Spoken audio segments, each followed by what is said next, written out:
Computer Club. Oh, hi, Tonda. Welcome in. We are live. It is the live broadcast with chat. 8-Bit Computer Club. I see Zoe's bringing the bacon. Tonda's bringing the Tondas. And tonight on the 8-Bit Computer Club, we've got the Commodore VIC-20 set up. Right now we're listening to the soothing tunes of Next Round, released by the Performers. This is a Commodore Scene demo. CSDB.DK. Next Round, 2026. We're going to get into all of that tonight and more. Going to remediate some mold on our beachhead floppy disk. Don't worry, it's not scary mold. It's just like mold remnants. No longer active mold. Dead mold that left its nastiness behind. Nonetheless, it must be cleaned. Pig and Jin is here. Choplifter. This episode brought to you by the Play Retro Show and the many titles that you guys give it. Welcome in, everybody. Oh, hi, I'm Brian Dunaway, and we're about to start this Friday night right. Time to party. Warning, 8-Bit Computer Club, flashing lights and some jump scares when I forget to adjust the volume. Welcome, Hello Kitty Pez. Hey, look, it's our official Hello Kitty Pez. Maybe we need to make a little emoji for that. Hello Kitty Pez, send me this. Fish Sticks, what's going on, my friend? Dr. Tobin is here. What we doing tonight, honey? Watching Brian remove mold from something, says the pagan gent. As you should. I didn't have a chance to go get no special treats tonight, so I just picked up oh no, I picked up the wrong thing. Oh my. I always get the Coca-Cola Zero versions of these, but I accidentally picked up the Coca-Cola, the 260 calories. We'll just take a sip of that. Thank you, sir. Yeah, watch out. Watch out inside.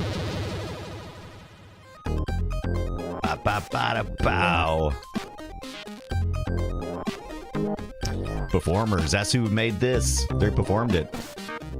Hello Kitty Pez says, can I send something Linux retro related to that same address that I mailed? You may indeed. You may indeed. Brian, don't get the beatus. Sugar Buzz says, Dr. Tolbert. Yeah, the pagan shit. I'm going to try not to get the beatus. Axel, what is up? Full sugar makes my teeth squeaky. I feel that a little too real. A little too real. Also, I got some stories about heading up to Anderson, right up the road from me, to pick up a 1902A Commodore monitor. The 1902 is preferred, but a 1902A is not that bad. But they do occasionally have power board problems. Hopefully, it won't be an issue. I haven't had a chance to bust it out. The seller did get to turn it on, but had no Commodore 128 or any system really to test with it. So we took a chance. The price was right. We took a chance. If not, we'll be selling it for parts or making it a fish aquarium. Something like that. All right, let's take a look what we have in store for tonight. Like I said, we have up first is going to be our Choplifter on the Commodore VIC-20, the first machine I ever had. By the way, what do you think about this Highland cow? Very fancy, right? 3D printed and painted by my significant other, Audra, who is amazing. 3D print, though. Pretty cute. Pretty cute. That's our totem tonight. Ray says, Sega bass fishing title. Let's do it. Sega. Axel says, I'm watching the launch as well. Oh, yes. What are we watching? Launching what? What are we launching? What are we launching? Did I forget something? Oh, the launch. The I thought it was a game launch. Axel, yes, she does an amazing job. She's great at this. The Starship. Yeah. Yep, I should get that Sega bass fishing we did earlier today. Also tonight we'll be doing more. Of Sticker Club. Sticker Club. Gotta put something on the Sticker Club. We need some Starship stickers. That's what we need. All right, so what else did I have lined up for tonight? You know what I really need to do more than anything is I need to make sure that we post this on the social medias. Totally forgot all about it. Honestly, I need somebody to do it. I'm just not the person. I'm just not the person. Live. Live. 8-Bit Computer Club.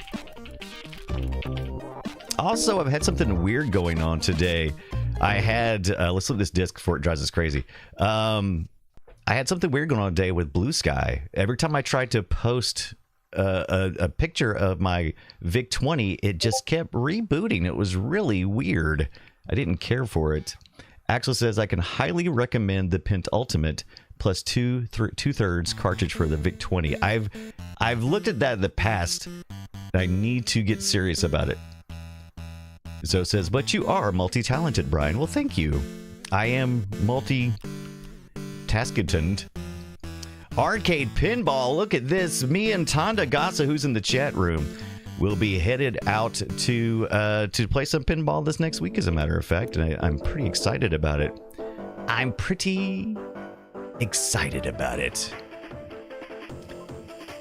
Oh no, you know what? I see why you're saying all that Sega bass fishing stuff. Oh man, I swear, I can't seem to get my crap together.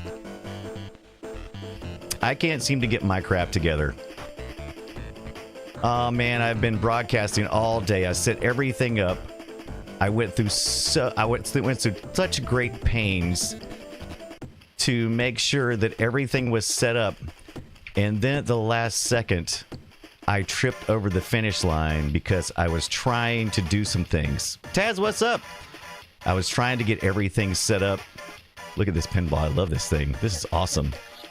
But I did trip over the finish line. I had everything set up on the YouTubes with the schedule countdown. I blew all that up. So honor of a lonely heart. Ghostbusters. Did you see that? Dun, dun, dun, dun, dun. This rocks. Oh, I love this mix. What? Adam Christensen just got himself a pinball machine. What? Honda says 8 Bass Computer Club. That's true, Axel. Never worked with children, pets, or technology. Ridiculous. I set all that stuff up last night so I wouldn't have to do this. And what do? I blow it. But that's okay. Most important part is that you guys are here. Rudy Tooty. Fresh and fruity. Oh, look at the dun, dun. This is like picking the best riffs from different songs from the 80s. What is this one? Everybody know? Dun, dun. What was that one? Some Prodigy. That's right, Axel. Heard a little Prodigy in there, too. Wraith. Yeah, some ZZ Top in there. They're getting all the hits, man.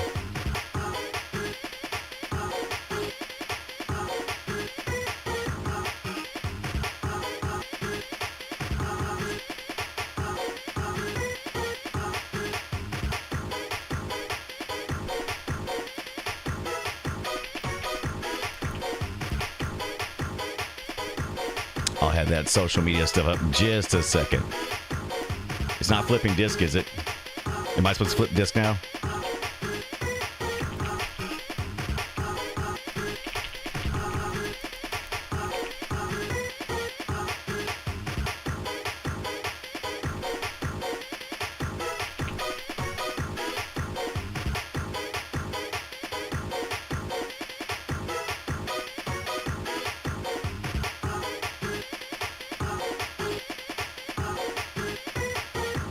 This is super funky. I love it.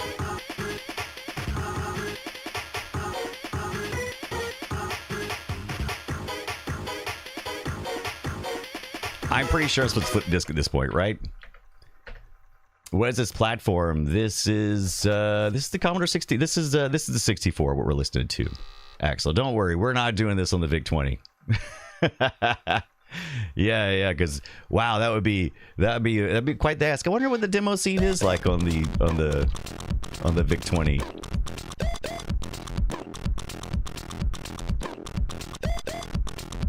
If at all.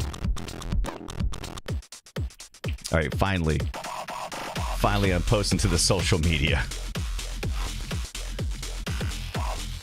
And then I forgot to tag it.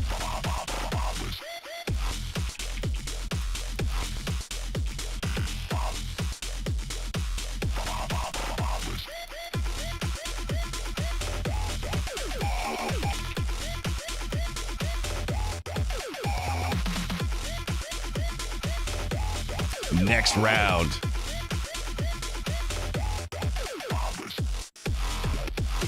I can see us jamming out to this. Socialize.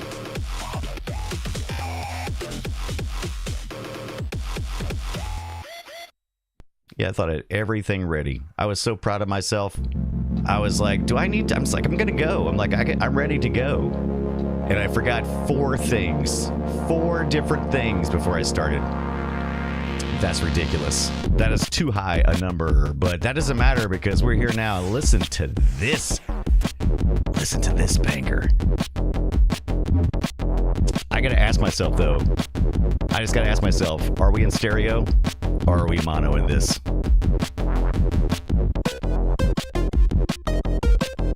Oh, we're in stereo.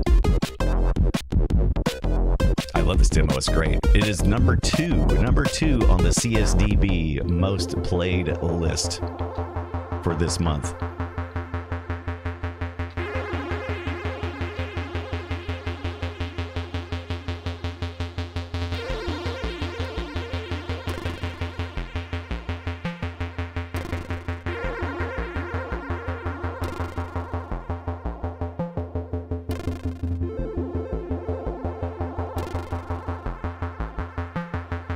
All right.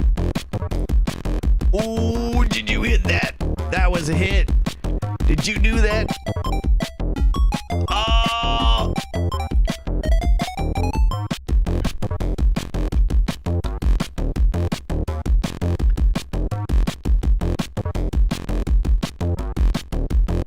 That is kicking it.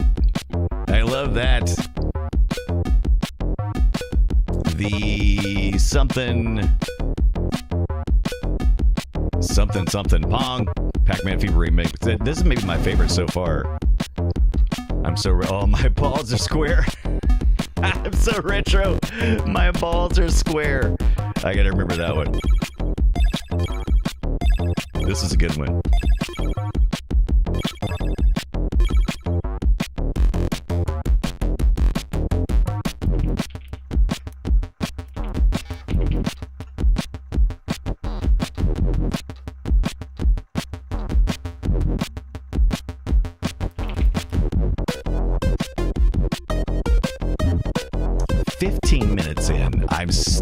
Haven't even got my stuff finished set up.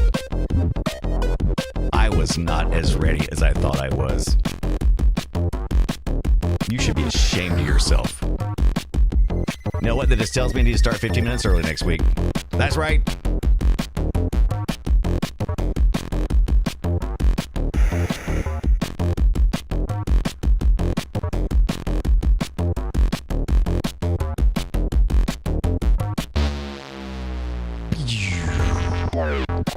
Take that, it said. I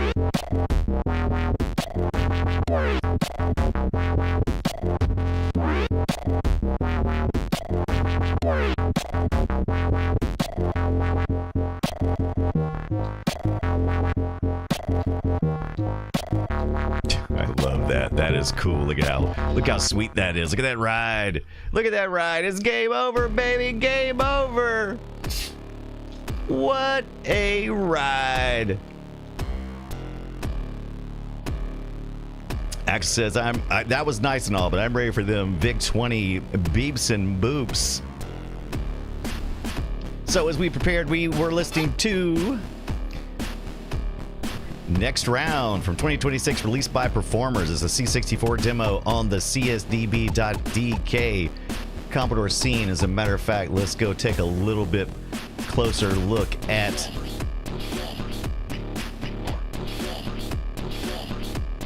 this page as it wraps up.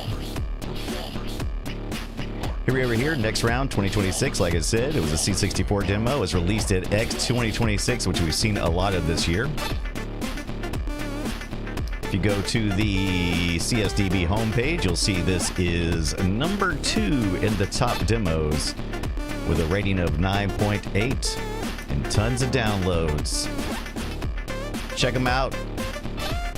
Check them out. Oh, wait, is that Next Round or Next Level? Next Round. And this is Performers. This is the group right here. I need more ads. All right, that's a good one. Axel says, I'm interested what media you're going to load from on the VIC-20. So, great question. My plan was I had purchased some cassettes on eBay from a local individual, and I was hoping that I would have that by now, but that did not happen. So that's okay. That's okay, because you know what? I went last week and I went to the Southeast Game Exchange, and I was able to pick up some games and things, and one of those things was Choplifter cart for the Commodore VIC-20. So we're going to get into that real quick. This Commodore VIC-20 is not the original Commodore VIC-20 that I own, but it looks a lot like it. So it is not, it's not the PET layout because it's got the shifted keys, but it does have pesky characters on it though, right? That's very PET. That's very PET. Let me see here. I was going to do this too. I had a question because I wasn't sure. I picked this up. I forget when I picked this up. It wasn't that long ago, and I've got the box and everything. You know what I have? Too much going on. I'm going to do this. And then I'm just going to... I only left one screw in here. And why is this USB level of WTF? Because I can't even... why is the screw no? Did I not screw that one in? Do I have to look right? I had to look right at it. That was the problem. I had to look directly at the screw. It had to see me look at it for it to do right. All right, Vic lifter. There it is. It popped right out of there. Screw fell right out. Andrew the coder from Texas, welcome in. How's it going? How's it going? Hope you're having a good Friday, Saturday, wherever in the world you are. It is some 8-Bit Computer Club, and we're about to do a little something on our Commodore VIC-20. Here, I'm going to pull this open real quick so you can see inside. I got a question though, because I did pop this open earlier, because the last time I think I messed with the data set on this thing, it was kind of wonky. It didn't work exactly as I expected it to.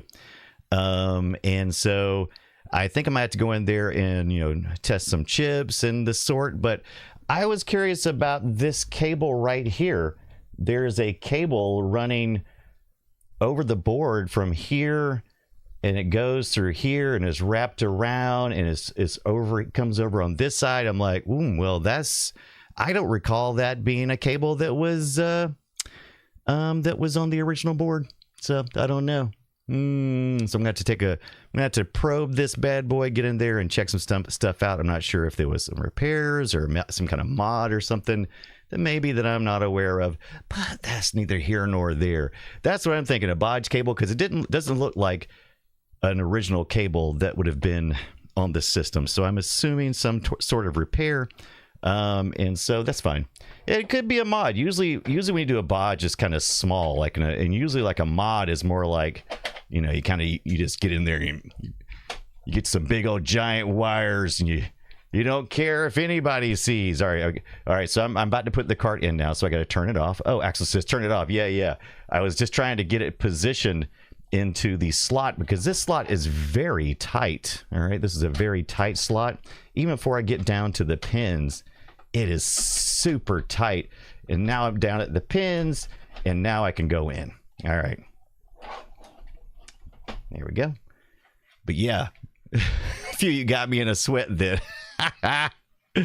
Yeah, I was trying to free a hand up is what I was trying to do. I was trying to get the cart out of one hand so I could actually reach over and turn it off, because I was like, oh, I started to do it, but I got to turn it off. All right, look at this. We got some Choplifter on screen. Came right up. No cart problems. Tom Grenner, who looks like they have modified it, at least the eye, right? Maybe there. So the little Tom Grenner is flashing. Let's get this off the screen.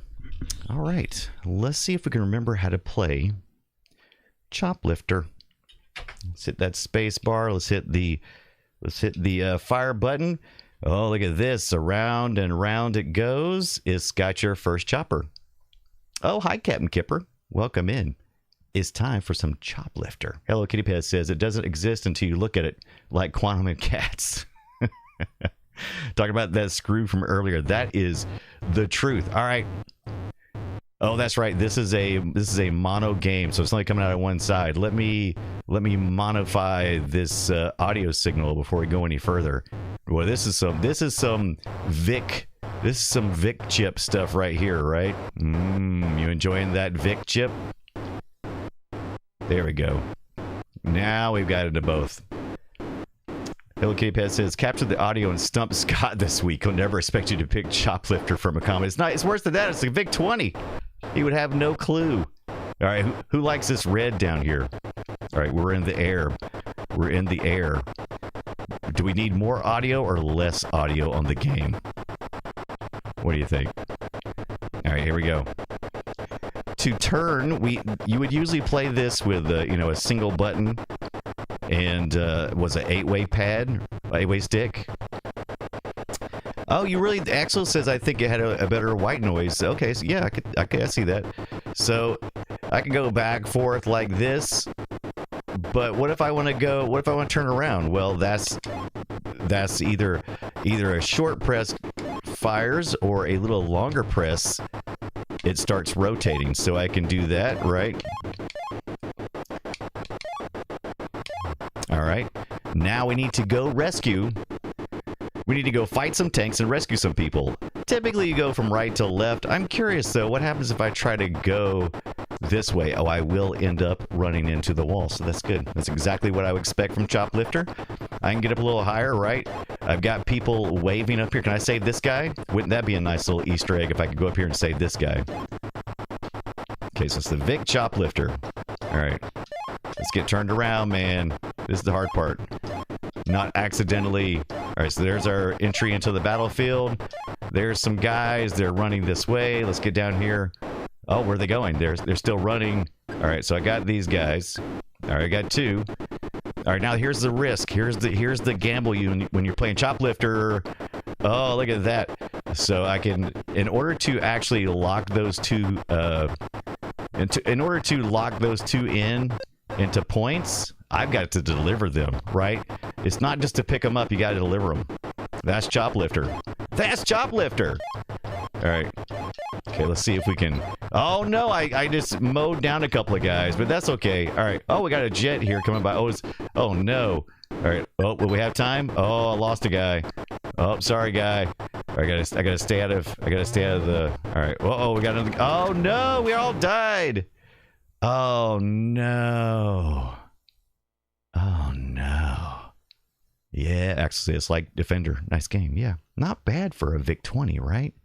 And then bad things. Yeah, Houdini7 says, "Do not hit a jet."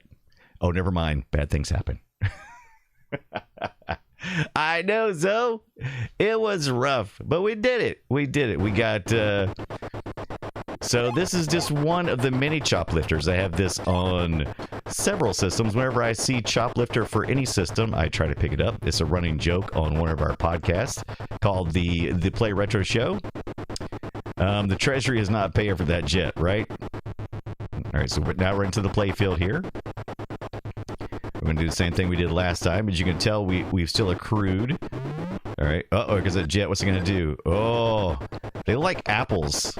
Oh, no. Okay, I can't do that. All right, let's stay low because that jet goes over at a certain height, right? What? It's not Play Retro? Why Choplifter? Why? Always got to do Choplifter, Avian. What is going on, Avian? How is your Friday, Saturday going? We're going to get to some more games here very shortly, including Beachhead, Mold Remediation. All right, I want to blow this tank up, but man, he is like... But you know when I do that is to do this. If I get this way... There we go, I got him. Look at that. I blew him up. Uh-oh, here he comes. Oh, that guy's not going to make it. Oh, he's so dead. Oh, what is that? What is that? Is that a satellite? I don't think I've ever seen that. Is that what happens when you goof around too long? All right. Oh, no. Oh, no. Oh, no. All right. All right. Fair enough. Fair enough. All right, let's see here. Let's finish this. We've got an ad coming up in about 3 minutes, but we're gonna play Choplifter up until then. We're gonna have a little ad, and I'm gonna look at some Doctor Who things while we're waiting through the ad. So if you do want to go grab something to drink or something to snack, good time to do it when we start this ad here very shortly. But then when we come back, we'll look at Beachhead in Mold Remediation on a floppy disk. But let's look a little more at the VIC-20 Choplifter. And you know what? I should bring up the Commodore 64 version just for comparison a little bit later on. Axel says, awesome. I used to love the screen scroll on the VIC-20. Yes. All right, let me turn around. There we go. We going to Whoville? You dag skipping, man. We got to go to Whoville. I've been getting big into Doctor Who lately. I've always loved Doctor Who. Grew up on Doctor Who on PBS in the U.S., and that was primarily Tom Baker, the fourth Doctor from Doctor Who. Oh, come on. But I didn't understand some of the cultural references. I didn't understand growing up. I was young. I was young, right? Weren't we all? And I didn't understand Doctor Who. I didn't understand that his name was... He called himself the Doctor, all right? Doctor Who called himself the Doctor. Here's something that I did not comprehend the whole time I watched the episodes because I was too busy being entertained by action. That wasn't always the truth with Doctor Who, but by Tom Baker, it was a little bit of action. And one of the things I was entertained by was the Daleks. Exterminate! And so just that pure sci-fi action, just over-the-top silliness was all I really focused on. I didn't realize he called himself the Doctor because he was traveling through time and space to heal. Yeah, he's all about the saves, Dr. Talbert says. He was there to heal the universe in time. So when he would see something wrong, like Sam Beckett from Quantum Leap, he would fix it. Look at this. Well, I think we might have cheated the system a little bit. So I didn't realize that was why he called himself the Doctor, right? And I was like, oh, interesting. Now, some of these are observations that I had while watching the show more recently, and other things are just, things I've read, like in the fandom stuff. Zoe says, I didn't quite get why the Daleks were supposed to be scary because they could go up, they couldn't go upstairs, right? It was one of those weird things. Also, I did not remember, if I ever knew it, I had forgotten it, that the Daleks are organics inside. I always thought they were just pure unadulterated evil robots, but they're actually they're real organisms in there I did not know that until more recently, and that was just from observation and watching. Amy says, when was it that the Daleks finally could hover? Oh my gosh, could they hover? Oh, what? Axel, really? That is awesome. Axel says some of the episodes were filmed only a few miles away from me. That is great. The Ray says many episodes of Doctor Who scared the crap out of me. That's same. That's what it was all about, being scared. Oh, we are in ad break, by the way. We're in ad break, so let's go ahead and we will turn this down because it is obnoxious, right? It's a lot of fun, but it is very obnoxious. Let's look at some Doctor Who stuff. Let's get some Whovian stuff. Now I showed you guys. Some of you guys may have been around earlier this week. But before Tank Girl, who is visiting family tonight and is a huge part of the 8-Bit Computer Club. She's sent me many Commodore 64 disc and really helps me fill in the spaces of learning stuff about retro. But look at this. We got a K9 companion, right? A K9. Remember this guy? Tom Baker's K9 companion. Look at that. It apparently has a speaker somewhere. I'm not sure where. I haven't had a chance to take a look at it yet, but it comes with a little controller and it's got beeps and bops and boops on it.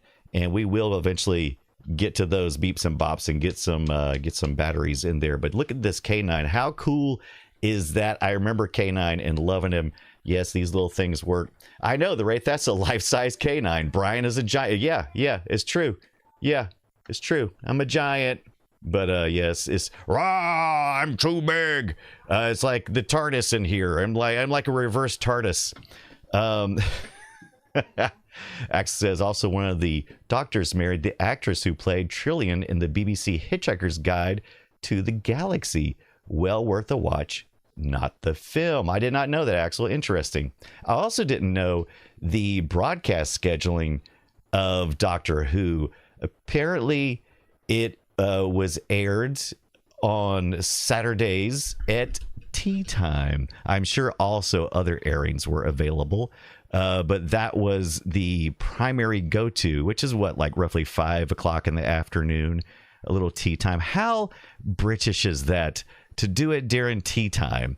Hello Kitty Pez says, that's rad. Tom Baker was my favorite too. He was my doctor. I grew up with him. PBS did that to me. It's all their fault. Avius says, let's see if Google is correct. They said 1988. Okay. That's when they could start hovering the Daleks. Interesting. But yeah, we've got more Doctor Who things, and we'll bring that out on our next ad. Yeah. So we should be getting back from our ad now. Everybody should be coming back in. I'll tell them what we were talking about. Oh, hi, welcome back in. I hope you had a chance to go grab a snack, take a bio break. But while you were away, maybe you saw me in the upper right hand corner of your screen in some of the chat discussion of Doctor Who, and this was given to us by Before Tank Girl. It is a replica of K9, one of the companions, robot companion at that, for Doctor Who. Right, not just I think he's listed as a companion because I was a little confused. I'm like, oh, I thought that was just humans and occasionally other Time Lords, but or family sometimes even. But in this case, I believe K9 was for a short time one of the companions, or considered a companion, right? Avian says, oh yeah, yeah. So there we go. So we're just talking about Tom Baker being. That was my Doctor Who, as well as it was a lot of people in the U.S. because that was the Doctor we were introduced to on PBS. Axel says he is referring to the K9 companion. He was so popular they kept him in. So very good. Why not? Why not one of these? Why not this companion? Why not that? So I've been wanting to get some loose leaf tea.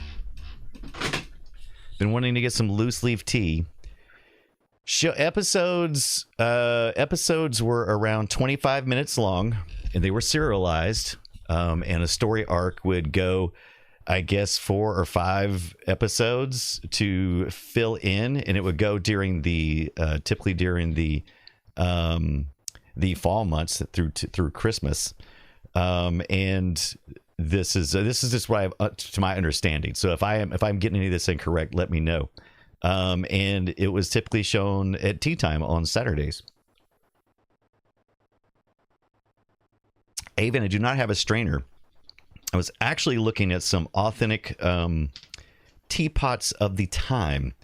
I'm trying to remember what they were called. I did look them up. It's going to take a little while to get me an authentic 60s and 70s usual household teapot, right? I've seen some other ones too. I'll probably get another one that's a little more modern just to keep, but I would like to have an authentic one too. Axel says there is even a Vic 20 Doctor Who game, but it's really bad, which is what you would expect, right? Ada says, so you are going full Brit. Well, you know how I do. You know how I do. So when I do any of these things, I'm not looking just for the game, right? I'm looking for the experience. Same with when I'm looking at old shows and things. I need context. And sometimes that context is environmental, to understand why people were drawn to it, right? Some Yorkshire tea, that's right, the Wraith. That's the more modern version of that. People seem to like the Yorkshire tea. I'll probably do that. Some loose leaf tea. I looked it up. I forget which brand it was, but it was one that was around during the 60s and 70s in a lot of the homes. So yeah. Why do I do all that? Because like I said, I want to understand the context of the experience, whether it be the politics or social discussions going on at the time. When I'm watching a series or when I'm playing a game, I think that's one of the reasons why I like simpler games, because then the story that I'm telling myself or the story I'm experiencing is the things around it and not the product, right? By my product, especially when it comes to shared experiences. All right, so that was Choplifter on our Commodore VIC-20. It's a cart. It's a la carte. And I have some more cassette games coming for this. Last week we were going to try to play this, and I could not locate my original Commodore VIC-20 power supply, which did not have as much trouble as the Commodore 64 power supply, but did have problems. And I have a modern Commodore 64 / VIC-20 power supply back here. It fits both, and so I got that out this week, and I put that in there. I also have the 1571, and I have a new 1541 I need to test. Those are the floppy drives. And before I do that, though, I want to before I start playing some other games, I want to get this, making sure that the RAM cartridge is working, and I also need to make sure that the data set is working. But I have some more tapes coming this week. What was the name of the game? Hold on a second, and I'll tell you what the name of the game was. Matter of fact, I believe I shared it on our Discord server. Let me clear my throat. Here we go. Well, I'll bring you along for the ride on this as well, as we like to do. This is the 8-Bit Computer Club channel on the Discord server. As soon as I get that pulled up, there we go. Got that. All right.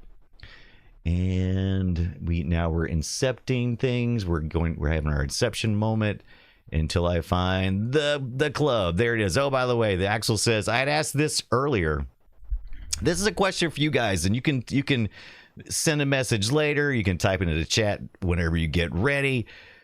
You can hit me up on the Discord server, wherever you want to feedback on. I was asking people about their local libraries' access to 8-bit computers back in the day. I had access through schools, but I know that some people may have had access through the library. So I was curious about those experiences. And Axel had actually shared some BBC Micro shots. This is still from my school, says Axel. After the year after I left, but it would be the same machines, right? So there you go. Look at that BBC Micro right there. Check it out. Sweet. I was going to show you the game I picked. Oh, this is great. So I found out my library does a bunch of Lego stuff. And by the way, Lego has been doing a whole bunch of retro things. And I have a Sega Genesis controller for Lego and some other things I'm going to show you guys eventually. But we got in some discussions earlier this week about the VIC-20. And one of the things is I ordered these discs. Now, this is, I believe this is an official one right here for the VIC-20. This is called Grave Robbers, but included is some really sweet looking some floppies that have some games on it, including one of these discs has the MLX. So when we start typing in, doing type-in programs, MLX was the Computes Gazette. I guess you kind of describe it as like a checksum for when you were typing in a line. Also had speed script, which is something you often see in the Computes Gazette, but there's some varied self-written cassette things on these tapes, but I'm looking forward to getting that in.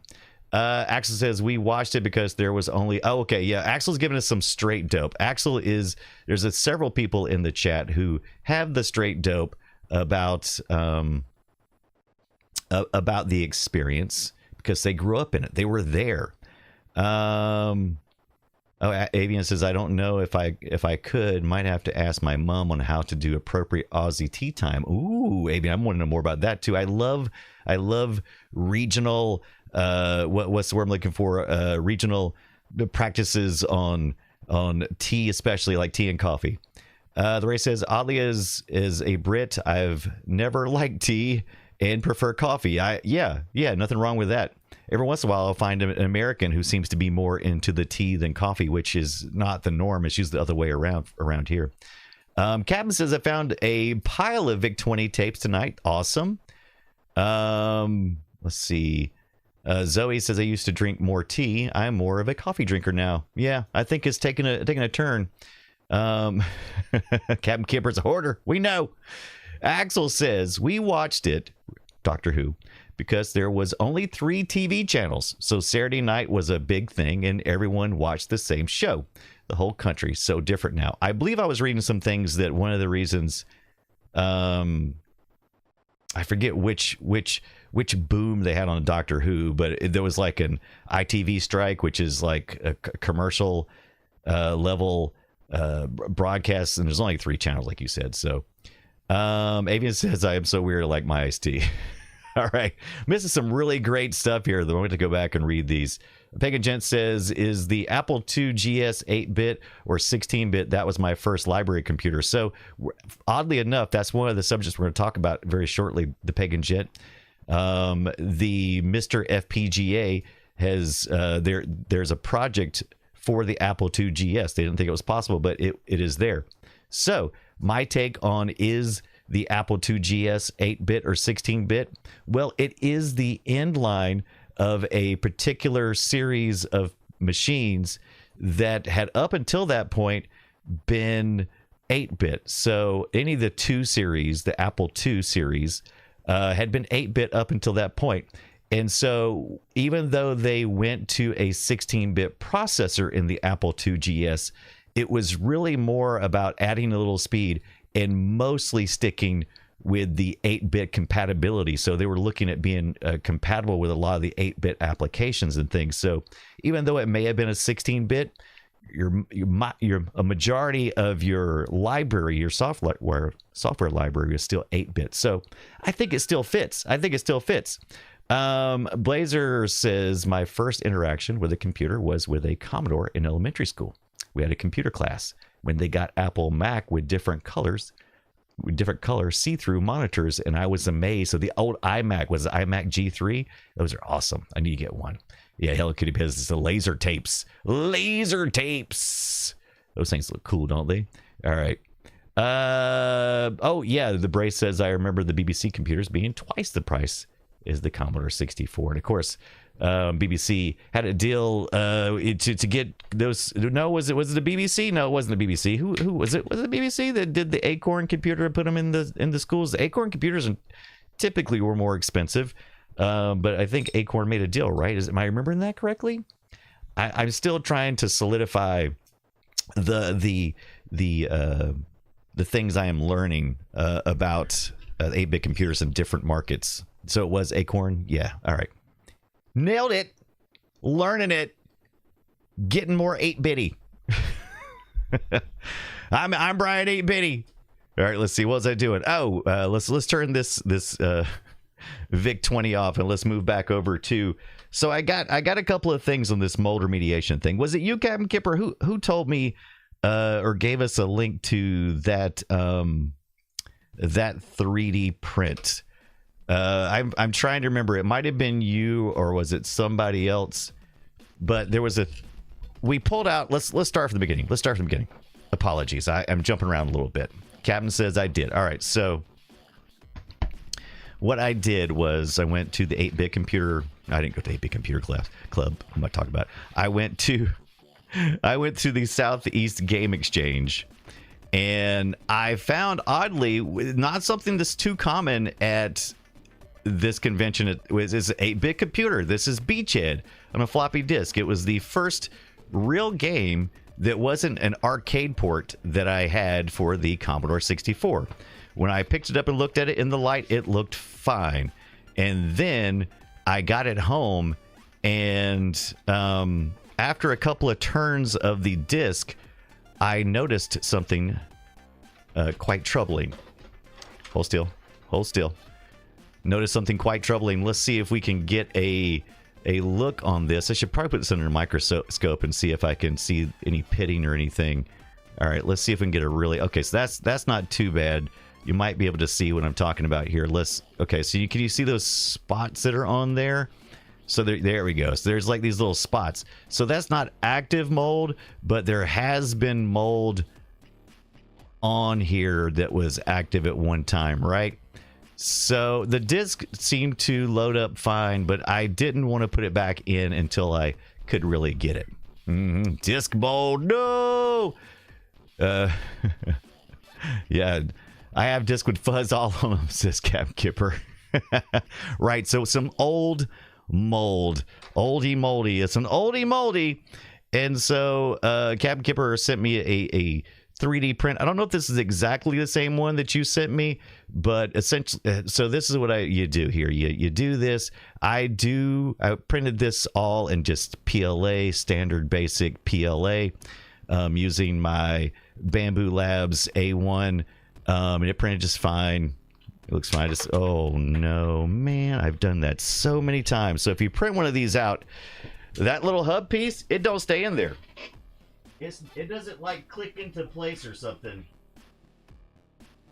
It just sits in there, and that's fine for most times because you usually have it closed up. So that little piece, don't turn it around, you'll drop it. So I also have some this is oh my gosh, it's not Pet G. Oh, what is it called? The rubbery stuff. What is the rubbery stuff called? What's it called? The rubbery stuff. You could put a rubber band in here, but essentially what you're doing here is you need something that's going to kind of be kind of grippy. TPU, that's it. TPU. We need some TPU for our bungholes. And so you'd put this right in here. I don't know if the specs were a little bit off, but it's a kind of a tight fit for me on this one. And then you close this up right, and then you can either get just the knob here, or you can print one with this little crank on it. And once you do that, it should rotate around, but I'm holding it at a weird angle. I'm not quite getting the right kind of pressure, right? So let's see if I can hold it at an angle that will also let it rotate. Let me see if I can do both at the same time. If I can have a light, I should have experimented with this some more too, right? Let me see if, okay, yeah, it's definitely rotating now. Maybe I should just do the knob instead of the other. All right, so yeah, see, look, that's what it's supposed to do. Is that the mold killer? You spin the mold out of existence, Axel? That's right. You just go until the mold just jumps right off. It just... Of course not. Of course not. What you have to do is you have to get some... I've read different people say you can... I've seen some people say that you can use record cleaner fluid, and I'm like... Well, that doesn't sound like it would clean the mold off. I mean, it might like remove the residue that the mold maybe left, but I don't know if it really like kill it. I think that wouldn't be, but it did give me an idea. I was like, it says I need a microfiber cloth. And I was like, okay, I could do that and get a microfiber cloth. But I was like, I do have a record cleaning kit. And I'm like, I wonder if that little fiber bar that's in there, I wonder if that would be the little dust bar, if that would be okay for, maybe I could put a little isopropyl on there, little 90. I only got 91. I wish I had 99, but only got 91. That's the only thing that's reasonable to be able to pick up, right? You can get 99, but it's always a pain in the butt. 91 is a lot of places you can pick it up, and that's just an amount of water and other chemicals that may be in other than isopropyl. So 91 is pretty good. The other is 9% water. That's right. Yeah, that's right. It's 9% water. Hey, that's not. It's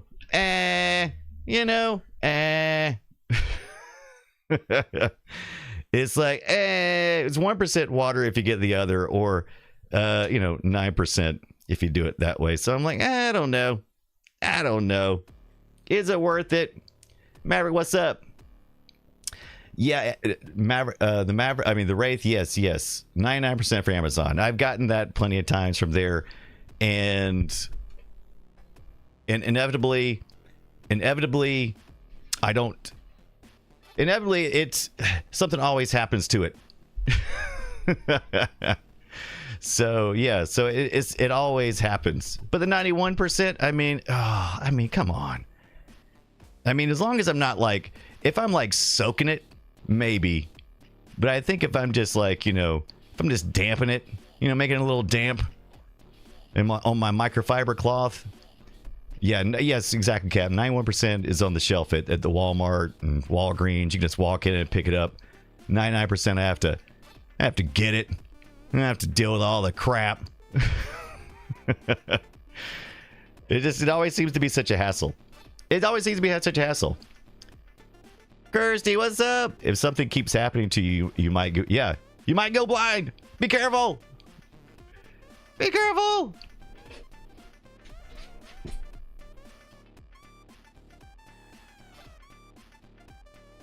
You know what they don't have? I don't know if they do or not. Maybe I'm lying. You know what they don't have at Amazon?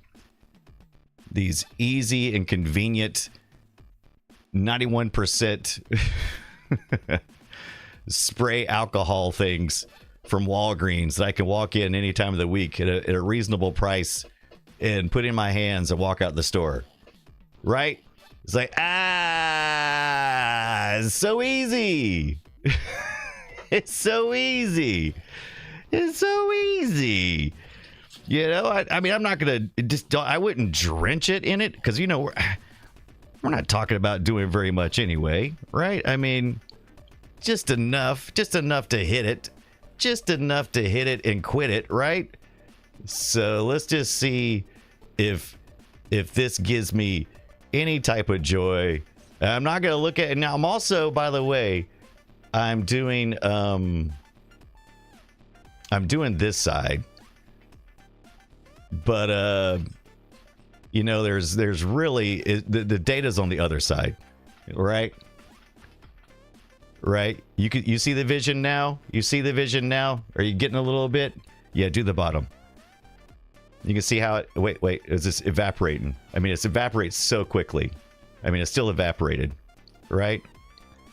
So I'm just, I'm gonna crank it here. I probably definitely should have used the other one. Now I'm thinking I definitely should have used. So I'm applying just a little bit of pressure, and they say like if these are like gooey or anything, and see how fast that. I don't know if you're watching it. It's just drying off there, and just dried right off. And look at that. That looks clean now. That looks clean. Yeah, I know. At least we have, Axel says, at least we have footage of the disc working. Maverick says, you are a floppy disk god for this, right? So, I mean, yeah, little EVO from my record cleaning set, right? It's just put a little bit of the alcohol in, not a whole lot, enough. Now all the electrons are drunk, says Houdini 7. So, I should have, but I am seeing my folly in printing the spinner thing. But of course I could, I mean, I mean, really, I'm not doing that side anyway. I could just do it the opposite, right? I could just hold it like this, and I could see the disc rotating on this side. So actually, that might actually be pretty good there. I can kind of see what I'm doing here. So, and I'm just kind of holding the back side there. And of course, I'm doing this for display purposes. So this would be probably a lot easier if I wasn't trying to do this while streaming and show it at a very particular angle. That's right. Make sure to clean the drive after using it. Yeah, if you do that, I have a cloth like cleaning disc, and I let that thing run for a little while. Right. That's exactly what I do. It also takes isopropyl alcohol, and I just run it. Right. All right. So I'm just kind of going around and around. Do. Now let's see on the back side where I just picked it up off it there. Let me see if it did any good whatsoever. I don't know. I think I did worse. I don't think I did as good job on that side. Of course, I might need to wet it. Some parts look better though. Okay. I think I just got to work this. I got to work it. So I'm going to do. I'm going to put it back on the default side there. And I'm just going to work it. Let's look at this bonus round on here on the demo disc while I just sit there. Yeah, it needs to dry. I'm probably spinning it a little bit, I'm probably spinning it a little bit too fast. Right? And I think my little pad I think my pad may be dry as well because I didn't put very much on it. I put very little on it. Just enough to get it started. Oh, it's gonna load up. You're gonna load up eventually, right? All right, so you guys get what I'm trying to do now, right? You see the method to the madness of what I'm doing. Yeah, it takes some practice, but it seems successful. Yeah, I think it's gonna be okay. Feel dizzy. Oh, I should turn this up some. Final round to the next round was fun to create, and it was a joy to present. Okay, where's my music at?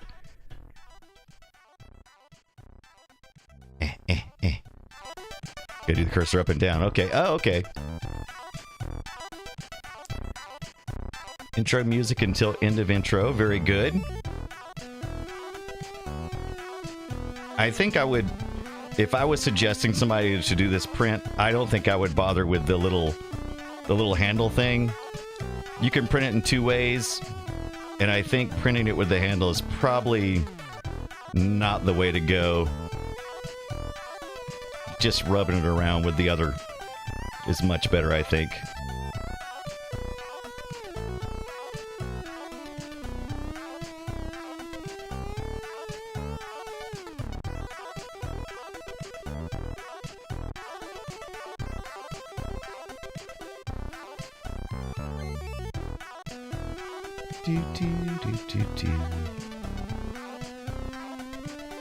Yeah, Capgiver's great. I'll post a link in Discord for that version. Yeah. I think I got this one off the Bamboo Labs. I think you sent the one for the Thingiverse. And of course, you have to check the consistency of your disc too, because if the disc is kind of like gooey, like if it's had a lot of humidity and it started breaking down, I think there's some bakings and you can bake it. But please look up the procedure for that before you go trying to stick that into your standard oven, right?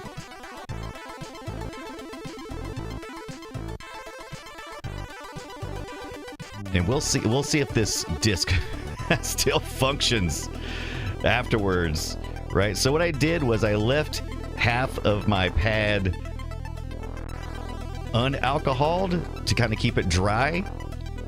And I put sprayed the alcohol on the other side. So I kind of split my bar. Like I put the alcohol on this side, and now I rubbed that and I kind of looked to see if it was kind of dry. Then I flipped it over and went back over it again with the dry side.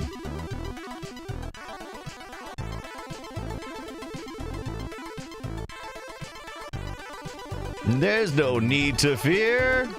Alcohol is here. You too can remediate the mold on your old floppy disk. Yeah, don't press, and be careful. You can definitely don't press too hard on the disk for several reasons. But one thing, boy, you don't want to crease it. That's for sure, right? And that's the reason why I like this, because I'm putting spongy amounts of pressure instead of, because you can use a microfiber cloth. I've seen people do that. Very gently touch it.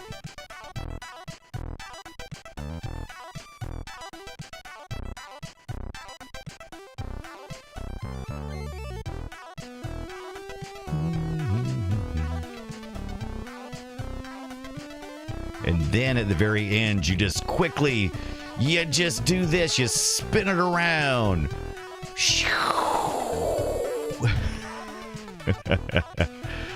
I don't think that's helping or hurting, because I'm assuming the disc spins at least that fast in the drive, right? Meow. Axis, I love those magnetic record cleaners. The dust just stuck to them like glue. Oh yeah, I forgot about those. Those are awesome. SpongeBob pressure. All right, let's see what we got here.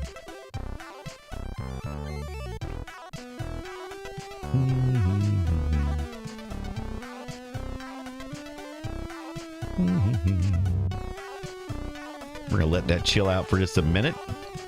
We're going to come back to it. And then we're going to see if this disc will fire up. And if it doesn't, we'll just cry. That's all. Has it removed the mold? I believe it has. I've missed some. I think I was mostly covering the center. I'm sorry, the center of the window, and so I'm noticed I didn't do a great job towards the upper part. So that's what I'm trying to do now. I'm trying to go back and hit the upper part. Closer to the ring. Closer to the ring. There's no crying in Computer Club. Okay, there's a little crying.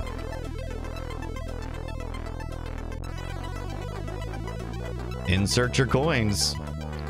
Wah, wah, wah, wah, wah, wah. For some reason, Flat Eric has been showing up in all my feeds lately. You guys remember Flat Eric?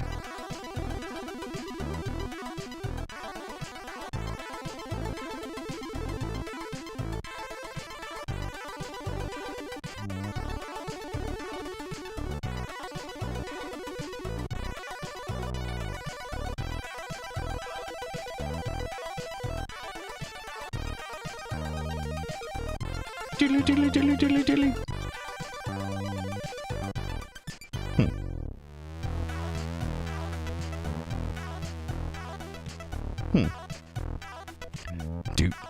Dude. Well, that's not good. I may have goofed up. Let's see what happened. Was that leaning that odd? Oh, no.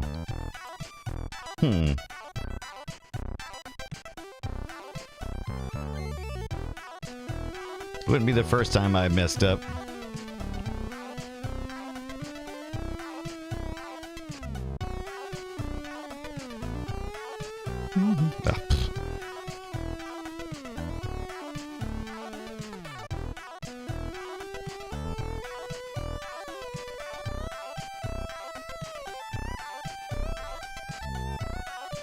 Yes, of Levi's jean advert fame. That is correct. Flat Eric. Interesting. Okay. So, I don't know if I push the dirt. I don't know if I push the dirt to the one edge or something. That's funny.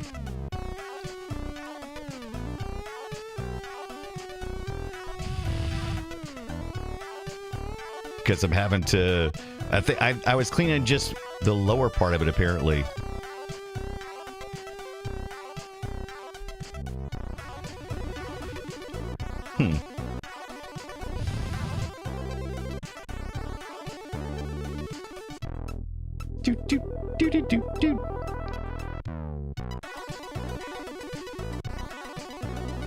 That's my wet side. I keep putting the wet side back. I think I might have damped both sides at some point. I think that's the problem. I think I got confused, and I think I put wet on both sides.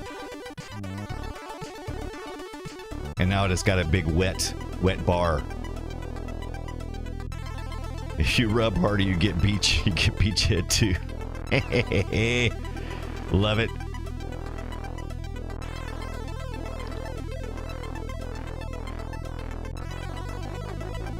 Wob, wob, wob, wob, wob, wob, wob, wob, wob.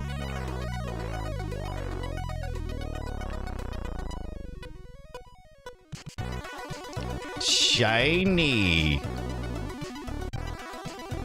Not moldy. Shiny floppy.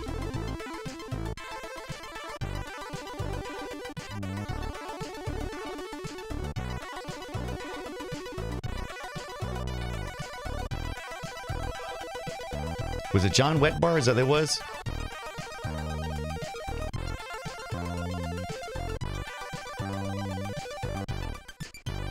Do, do, do.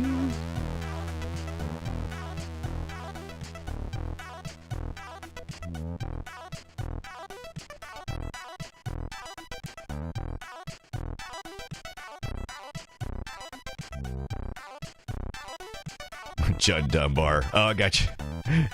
John Dunbar. I am a derp. No, I am the derp. I should have known. Oh, what are we, all right, so what I'm doing right now is I'm applying a second spin on this thing. Because I think I was using the wet side when I thought I was drying. Or I may have wetted both sides. Like some kind of weta workshop.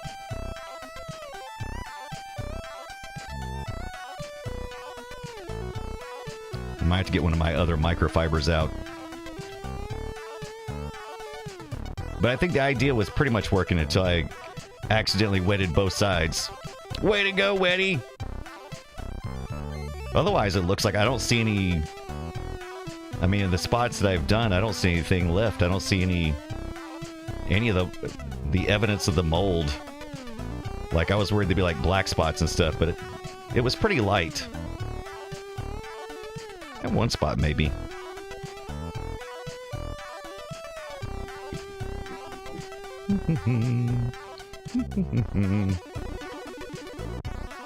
Actually, I did say I had a problem with my data cassette. It works fine on my VIC-20, the data set does, but whenever I plug it into the VIC-20, it does not read.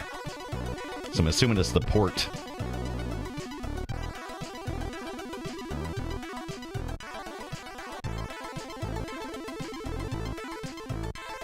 Captain Keeper says the mold just sits on the surface. What a jerk! Is that what's happening? I'm just pushing it around? It might be the reason why. Because now I'm just using the dry side. Because I thought maybe it was wet. But I think you may be right. Wow, wow, wow. Alright. We're going to let that dry just for a little bit.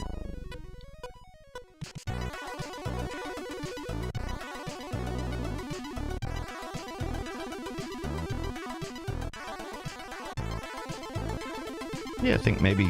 Yeah, I might have to get a different microfiber cloth, probably. I've let this one get too wet. Do I have a cloth nearby? I do not think I do. Let me double check. Now mold... Yeah, Ravian. The mold's holding on for dear life. Wait, no.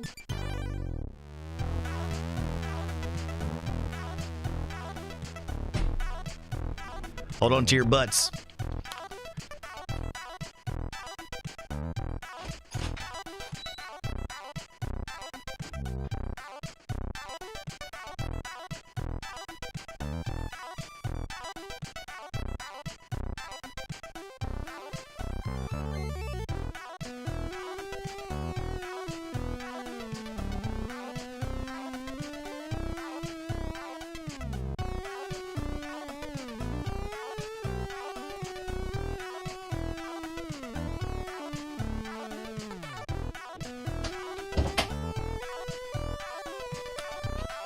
Did you miss me? What doesn't kill us makes us stronger. All right, that one's what is this Digimax thing? Round 2 Digimax. What is that even? Is that a different kind of system that I don't have? Probably. Oh shoot! Drop my microfiber cloth.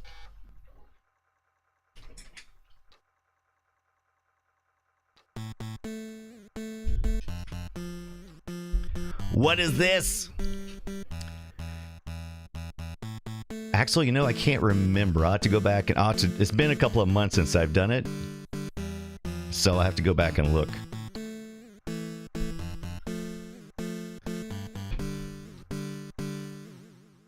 Maybe that's what we'll do next week.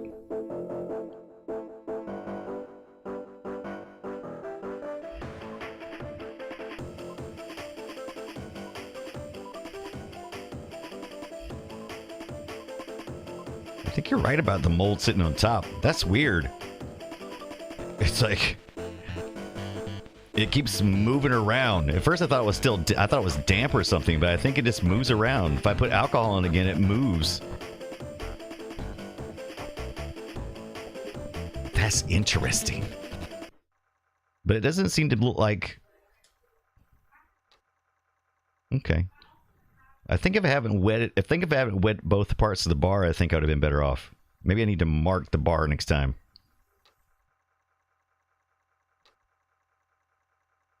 Oh, interesting. Just lick off the grime. The mold doesn't eat the disc. It feeds on the surface dirt, says Captain Kipper. Interesting. Just chilling out. Yeah. I was amazed that it worked the first time. Yeah. That's wild. Amazed even. Wonder why this one doesn't have the music and things. It's kind of weird how it just moves around. I'm like, where are you going? Get off of there. But you guys are right. It just kind of moves around. Yeah, as long as you don't like dig into it or anything. This may be an easier way to do it for me to do. Once I get the procedure down pat, I'll try to share it with you.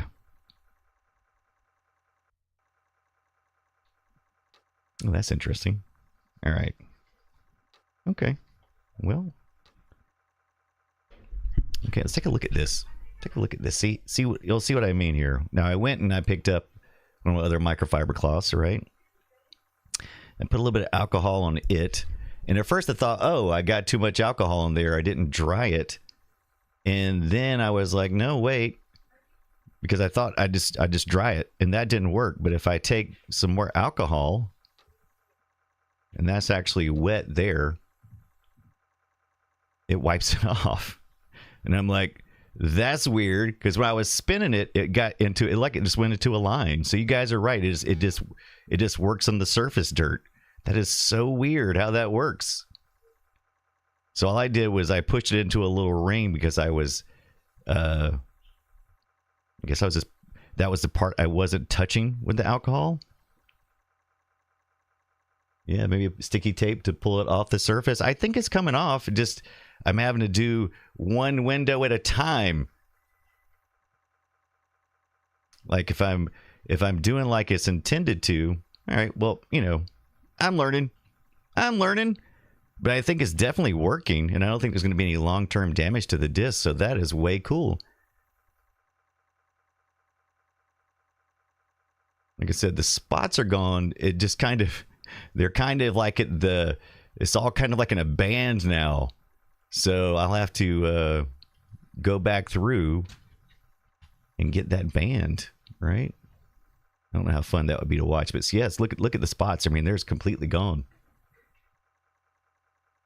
Right? I thought it was wetness too, but when I tried to dry it, it wouldn't dry.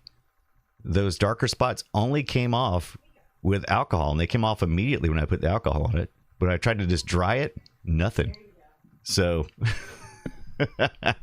good enough to eat off of. But yeah, that took care of most of it. I think I'm gonna have to do it off screen. Just sit there, you know, turn some good tubes, turn some good tunes on, and just sit there and just work my way through it. And one day I'll be good enough at it that I can get it done in just one sitting. So yeah. So thank you guys for that tip. So mold remediation, and once I get through with that on the next stream, we'll take a look and see how good a job we did. Let's see here. I was wanting to go and I was wanting to look at Choplifter on the Commodore 64. We looked at the version on the VIC-20. I wonder if I have Choplifter on here. And if not, if I can go grab it. I do not see it. All right.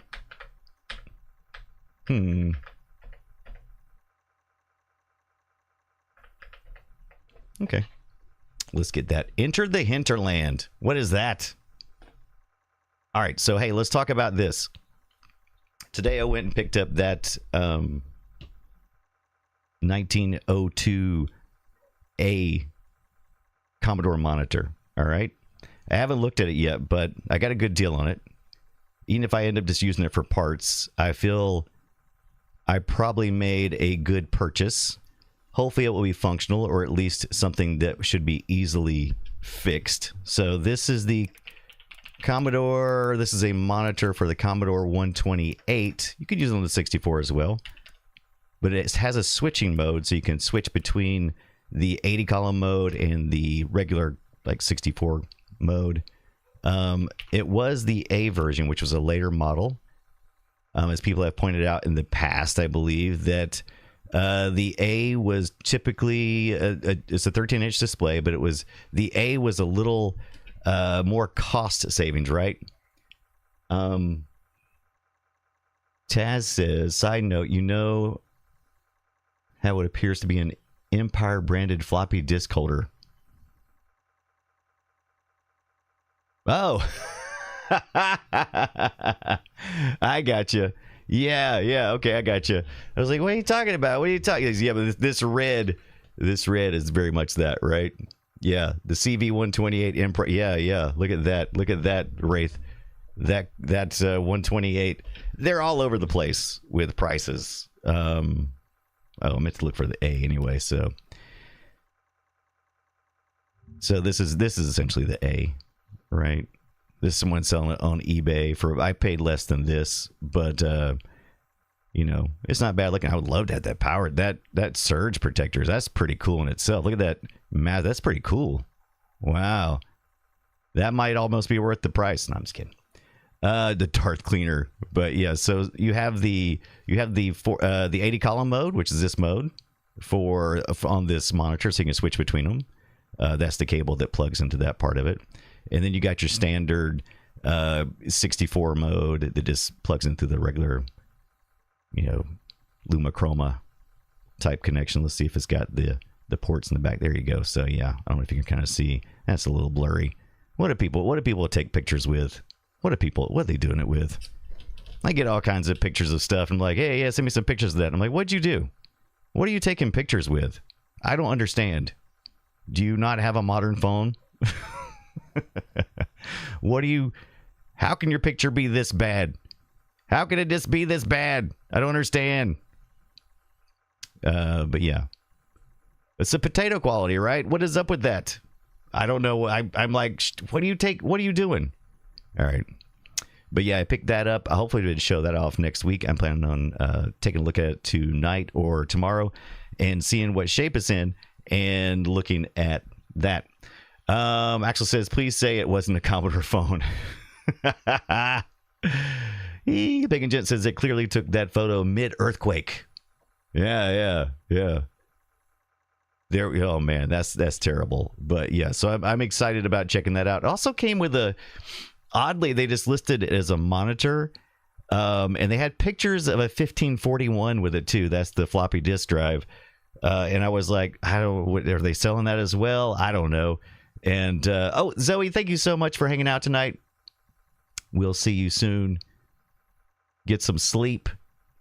We'll be back tomorrow at tea time for some Doctor Who, 25 minutes of Doctor Who,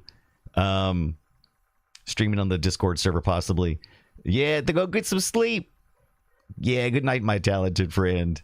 And yeah, anyways, there's a free floppy disk drive in there, 1541. I guess so. I don't know. I was like, do they think it's part of the monitor? I don't know. But I saw the pictures and I was like, they probably just, they probably took some pictures and left it in there. But no, it's just 1541, just shoved right in there. I was like, all right, cool enough, I suppose. All right, so let's see. Are you needing help with the Doctor Who in Discord, the Pagan Gent? I do need some help. Always I need help. I've also been trying to decide. An Unearthly Child, I believe, is the very first episode, black and white, with the first Doctor, of course. I started watching that, and it is a much different vibe. I'm trying to figure out what we would want to watch first, but I think probably Tom Baker. Avian suggests it is. Correct, says Captain Kipper. Once again, what do I know? Pagan says, I have all of this. Let me know. Yeah, I'll let you know, because I do. I need them. Because I started looking. But while we're on eBay anyway. Let's look at Doctor Who Laserdisc. That was the way I really wanted to do it. I was like, oh man, if I could watch some Doctor Who on some Laserdisc, I would feel just the best about it. And I was looking around, I'm like, oh, they're not cheap. This is the Day of the Daleks, is from 1972, right? And I'm like, well, maybe. And then there's the 5 Doctors. And then after that, I think that's the only 2 laser discs they really had. And these are all pretty pricey. I forgot about this one. There is this one. This is actually the one I had considered. Not too bad, right? Look at this Tom Baker on the front of it. I love that. Yikes. Oh, I've seen this episode. Have you seen this one? I've seen this one. This one's like the... yeah, there's all kinds of aliens, and then there's like that parasitic vegetable. But look at that. The Ark in Space. Thank you, Tom Baker, for all the great times. Yeah, great illustration, right?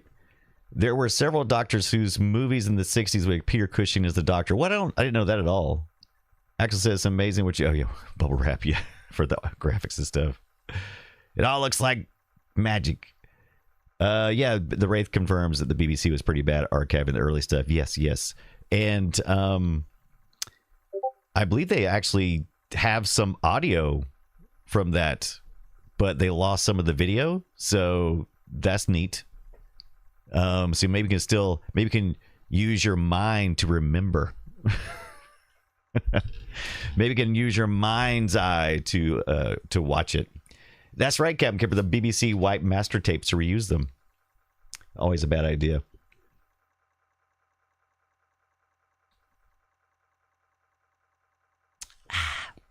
Oh, Avian. Yeah. Totally different from the movies. The movies versus the TV shows. Oh my God. Avian, I did. So that's what happened. So I've seen some Doctor Who animations, and is that what they did? They had the recordings, the audio recordings, but they lost the video. So they did like that. So you know what? I think we need to look. All this Doctor Who-isms makes me want to go look at.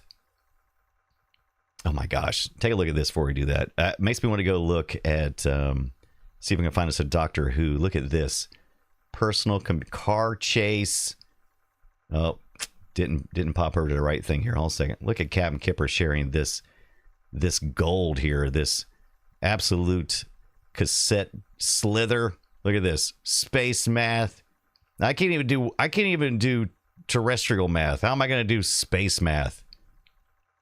Biorhythm compatibility. Biorhythm is really big in a lot of 8-bit computers. Everyone had a biorhythm program of some type. Did that say blue wieners? Blue wieners from outer space. Is that what that said? That doesn't say blue weenies. That blue meanies from outer space. I don't think that's any better. Vic 21 casino style blackjack meanies. Dr. Tolbert says, I have a friend that wrote some of the BBC radio plays. Really, Dr. Tolbert? That is awesome. Look at this stuff, though. Look at this. Oh, my. English book 2. You got a treasure here, Captain Kipper. Look at these things. Teaching yourself programming series from the Commodore VIC-20. Nice. Nice. That is a great collection. What are these? Vic Mav, Vic Life. It's the game of life. It's the game of life. Look how nice these are. These are in good shape, man. Vic Conversion, Vic Atom Tutorial, the Vic Planets, Vic Cells Tutorials. Yeah. Oh, really, Talbert? He's a board game writer designer in LA. That is cool. And if you're looking, this is the on the Thingiverse. This is the 5 1/4 floppy drive. This is on the Discord server under the 8-Bit Computer Club. And I love. How did you get it? Where did you get a Commodore phone from? I've seen these, but I've never seen one in real life. That is amazing. Look at that. Look at that. TUV. Look at that. Man, you don't even have a VIC-20? Oh, then we got to get together. We got to get together, Captain Kipper. They sold them in Canada with the modem. Yes. Well, I've got the VIC-20. You got the software. Let's get together. I think that would be a very dangerous idea. Yeah, that phone is a genuine artifact. It is real. That's not somebody put that. That was a real Commodore phone. They really had those. Old school rotary too. Yep. Look at that. Love it. Love it. All right, let me take a look in my Whoaverse collection here, and let's see if we can get a Doctor Who. A Doctor Who on this Commodore 64. Let's see here. I had an agenda tonight. Have we been covering all of the agenda? Let me double check. Make sure I'm not missing any points. Let me make sure here. I don't want to cheat anybody if they showed up because it's like, oh, Brian said he's going to cover this. Let's see. We did Choplifter. We did that, right? Mold remediation on the beachhead. We're well on our way to completing that. We're letting it dry off right now. I did have a little discussion earlier about your local library, then and now. We talked a little bit about that. The reason why I brought that up is because I had a library card that was a decade old, expired. And so I had to go into the library. And of course, they were like, we have to re-enter you in the system. I'm like, yeah, I figured as much. But I did that because I had heard that potentially I could maybe rent some DVDs. And our library has really upped their game on DVDs. And you can check out DVD players if you don't have a DVD player. So short of giving me a CRT, they're really kicking it. Unfortunately, there was no Doctor Who that I found. I found a lot of things. Like I found some Game of Thrones, but no Doctor Who. Captain Kipper says I used that phone for a long time. My kids and their friends made me laugh when I let them use it. Oh, very good. Hello, how do you do this thing? Hello? Yes, Captain Kipper. Our library also lets us check out, I think through Libby and Hoopla. Is that the other one, I believe? We need to get to the Mister's new Apple IIGS core. So maybe I don't need to look at. We'll get back to. Let's look at the Apple IIGS core for the Mister first, and then we'll get back to Choplifter for the Commodore 64 before we cut out. How does that sound? Captain Kipper says I have a pile of the novelizations for Doctor Who, 2 episodes. Very good. I need to do that. They would push the buttons. They would push the buttons, Captain Kipper, trying to rotate it around. I love it. All right, so I've got the Mister turned on, as you often do, right? You want to turn your Mister on. I don't know if Tonda is still around, but I know Tonda had some USB problems earlier in the week with his Mister. I hope he's fixed it since then. That is my wish, my hope, my desirous. Well, that's no good. Drop my keyboard. Oh, your mom's a librarian. Oh. I mean, sadly, they do tend to rotate out, aka put in the free book, DVD, Blu-ray box outside with non-popular things. No! Doctor Who is always popular.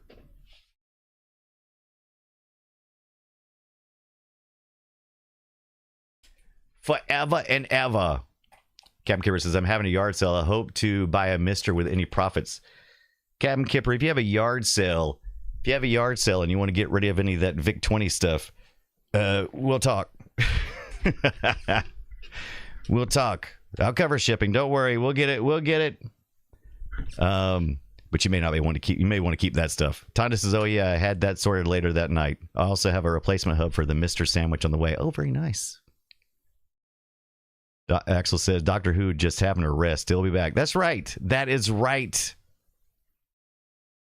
Houdini 7 says, "No, Captain Kipper is literally selling his front yard. That's how much it costs for a Mister." Captain Kipper says, "Have several hundred vacuum tubes." Taking offers. Oh my gosh, I can imagine. Did you get into that for a while? Was that a thing you did for a while, doing all the vacuum tube stuff?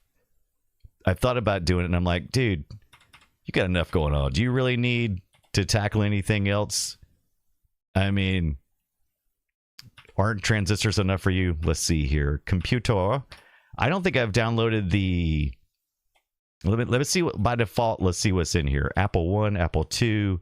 Then we get into the Atari. Look at some BBC Micro stuff. This is the Mr. FPGA, like I was talking about. Oh, my father had them for his radios. Yeah, Captain Kipper. That's great. So your dad was a tech head as well, right? You inherited them. That is awesome. All right, so Tandagasa, I seen you in the chat room. Man, I know you know the quickest spot to go get that Apple IIGS for my Mister and upgrade it, because you know I haven't upgraded none of it in forever, right? Oh no, we're in an ad. We're in an ad break. Why didn't somebody say something? You gotta say something. You gotta say something, or I'll totally miss it. No, I didn't. That's my bad. I should have been paying attention. Sticker time. It's sticker page. Sticker page. Let's do a sticker page. You just use the update all script. Will that take care of it? So that downloads the latest core and everything? Tonda? Like the Apple IIGS? Or I thought that was like a beta thing. Am I a beta thing?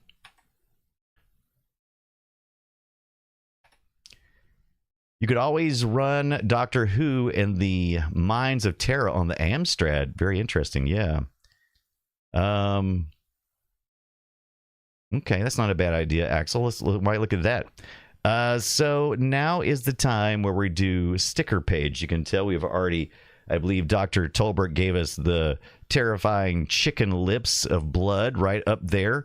Last week we had an individual give us the ready sticker, and I believe I applied the I love 8-bit. So it's time again. Tonda, did you pick the I love 8-bit? It might have been you. Did you pick that? It might have been you, actually. I think it might have been Tonda, then Tolbert, and then we need to keep going. Axel, did you ever pick a sticker? I think Axel needs to pick, because Axel's been an invaluable resource around here.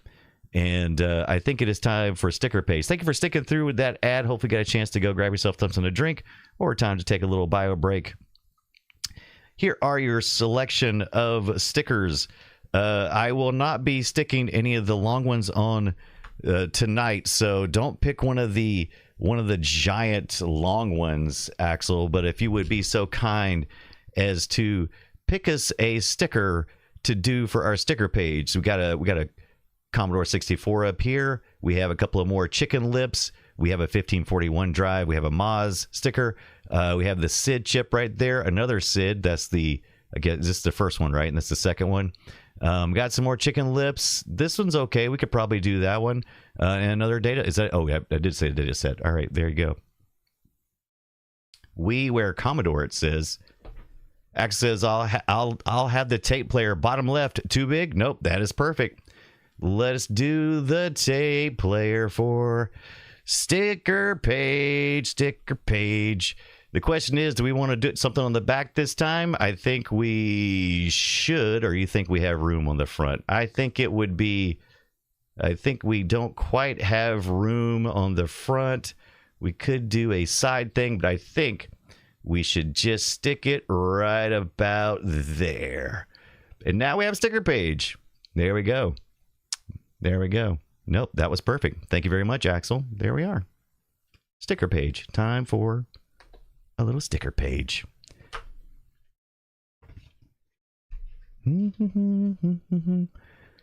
Sticker page. What is that? What is that song? What song am I parodying? Something page. That's not sticker. I've been saying sticker page for so long. I can't remember what the freaking source is. Picture. Is it picture page? Picture page. Picture page. Everybody paint your picture page. Something like that. That's it. On to picture pages. Just trying to block it.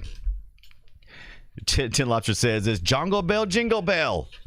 Of course. Of course. So Tonda seems to believe that if I just do update all, that the that potentially, oh man, what am I doing? What am I even doing? That, let's see, install, nope, update all. Here we go. So let's just update all. Is this gonna, I confirm update all gets it. So this, on the latest main of, let's see, update all files starting in 12 seconds. Do I need to change anything here? Press up to enter the settings. Oh, that's not what I wanted to do. Main distributions, on cores, other cores. Do I need to worry about anything? I think probably just, yeah, I think just run all. Let's just run all. Do you want to run update all without saving or change? Yeah, let's do it. Let's do it. And so it's just a little script. This is I forget who manages this script. I think they have a Patreon page though. And you just hit the button and it just updates all your Terra Crestus. Everybody familiar with FPGA? At least well enough in general terms, understanding that it is a hardware emulation so that no modifications are needed for the software, right? Software you can leave as is, because all of the timing of the processors and the wiring is already considered in the core. And for the most part, there's a few cores that do some tricks, but for the most part, you can have one processor that acts as multiple different processors, including old sound chips. You can have a sound chip and a CPU right on the same chip. Tonda says there's a new update all that came out like yesterday, but it will update itself. So there's an update to the update all. Very good. That's right, Captain Kipper. Technically, it is called a field programmable gate array. And so essentially you write your core to go, this is what configuration the processor should be in, voltage, the connections and everything else. This is how it should operate. Avia says, sorry, Brian, since you were talking about Laserdisc Doctor Who, are you putting it to your CRT or are you using an HDMI converter? So, great question, Avian. That's actually spot on and a good time to talk about that. Cap Kipper says creates the ICs at the gate level. Right. Cap Kipper's going to get a little more specific and complicated, and you could just take that to the bank because Cap Kipper knows the details.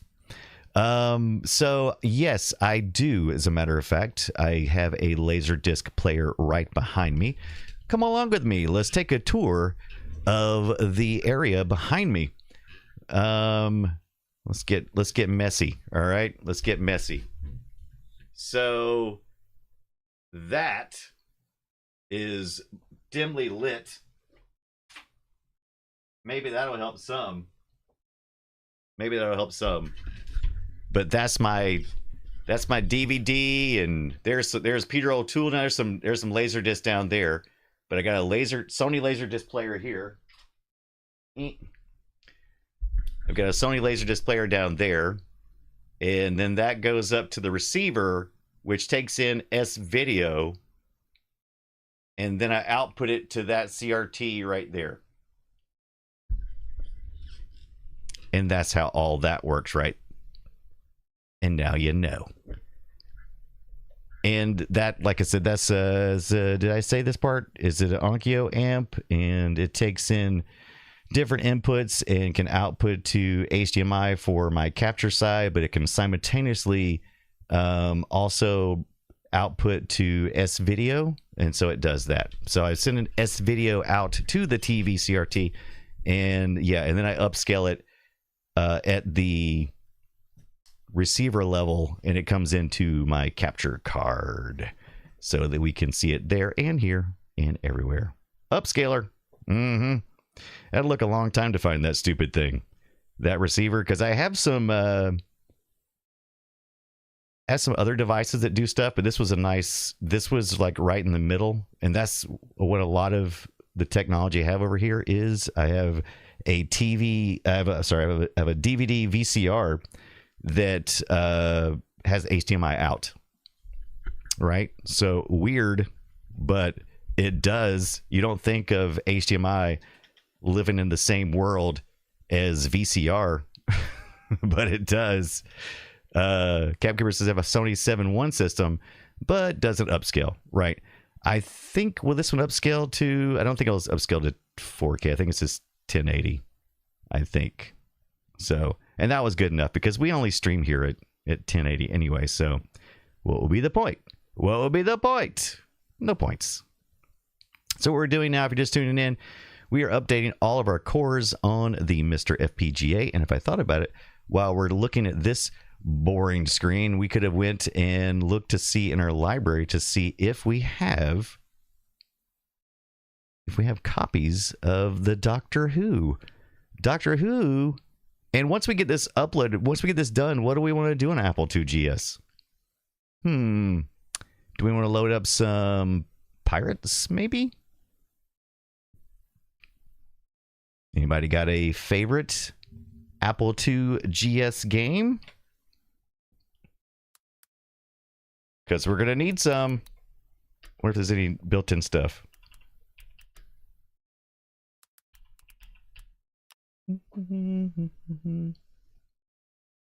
Yes, Sid Meier's. Yep, it's amazing. I love it. It's one of my favorite all-time games.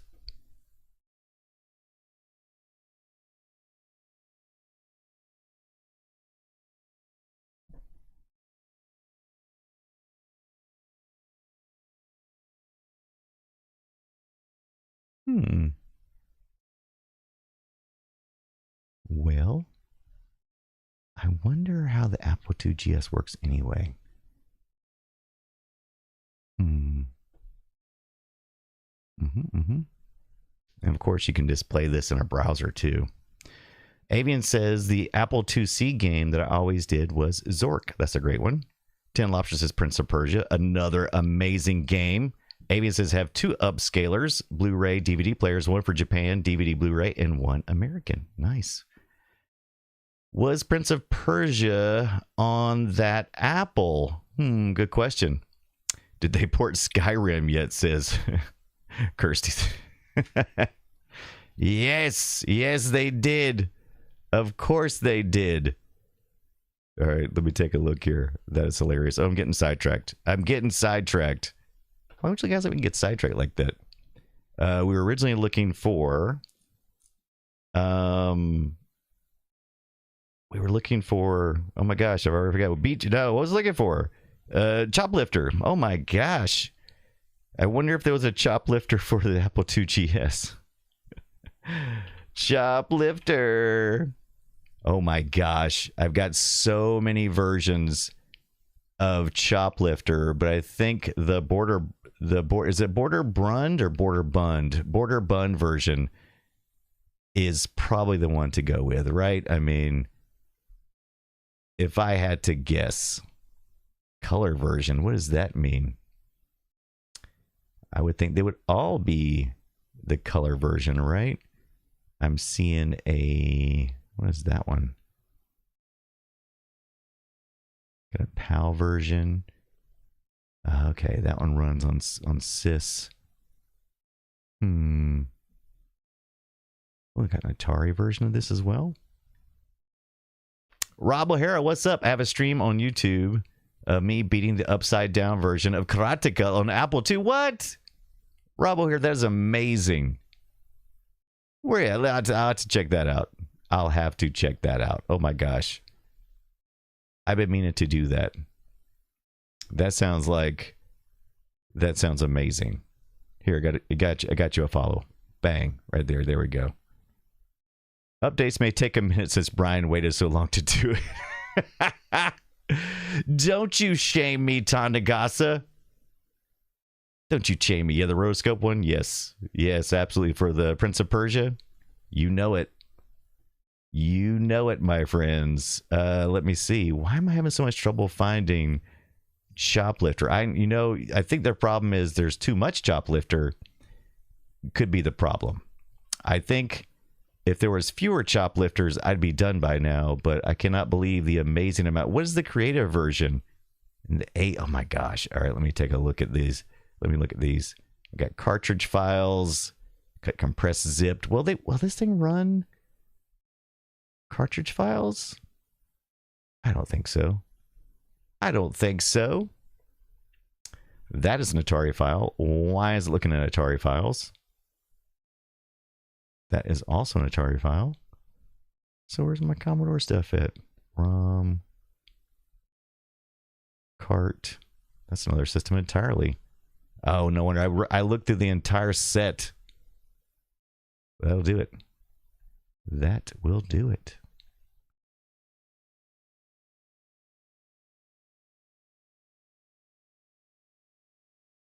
Yeah, Cam Kipper. Is that your YouTube handle, Rob? There's an arcade version of Choplifter as one of the few games that went from computer game to the arcade. I did not know that, I don't think. Axe says there is a PlayStation 3 version of Choplifter. Why? Why would you do that? I mean, how much Choplifter can we have? I mean, it's kind of...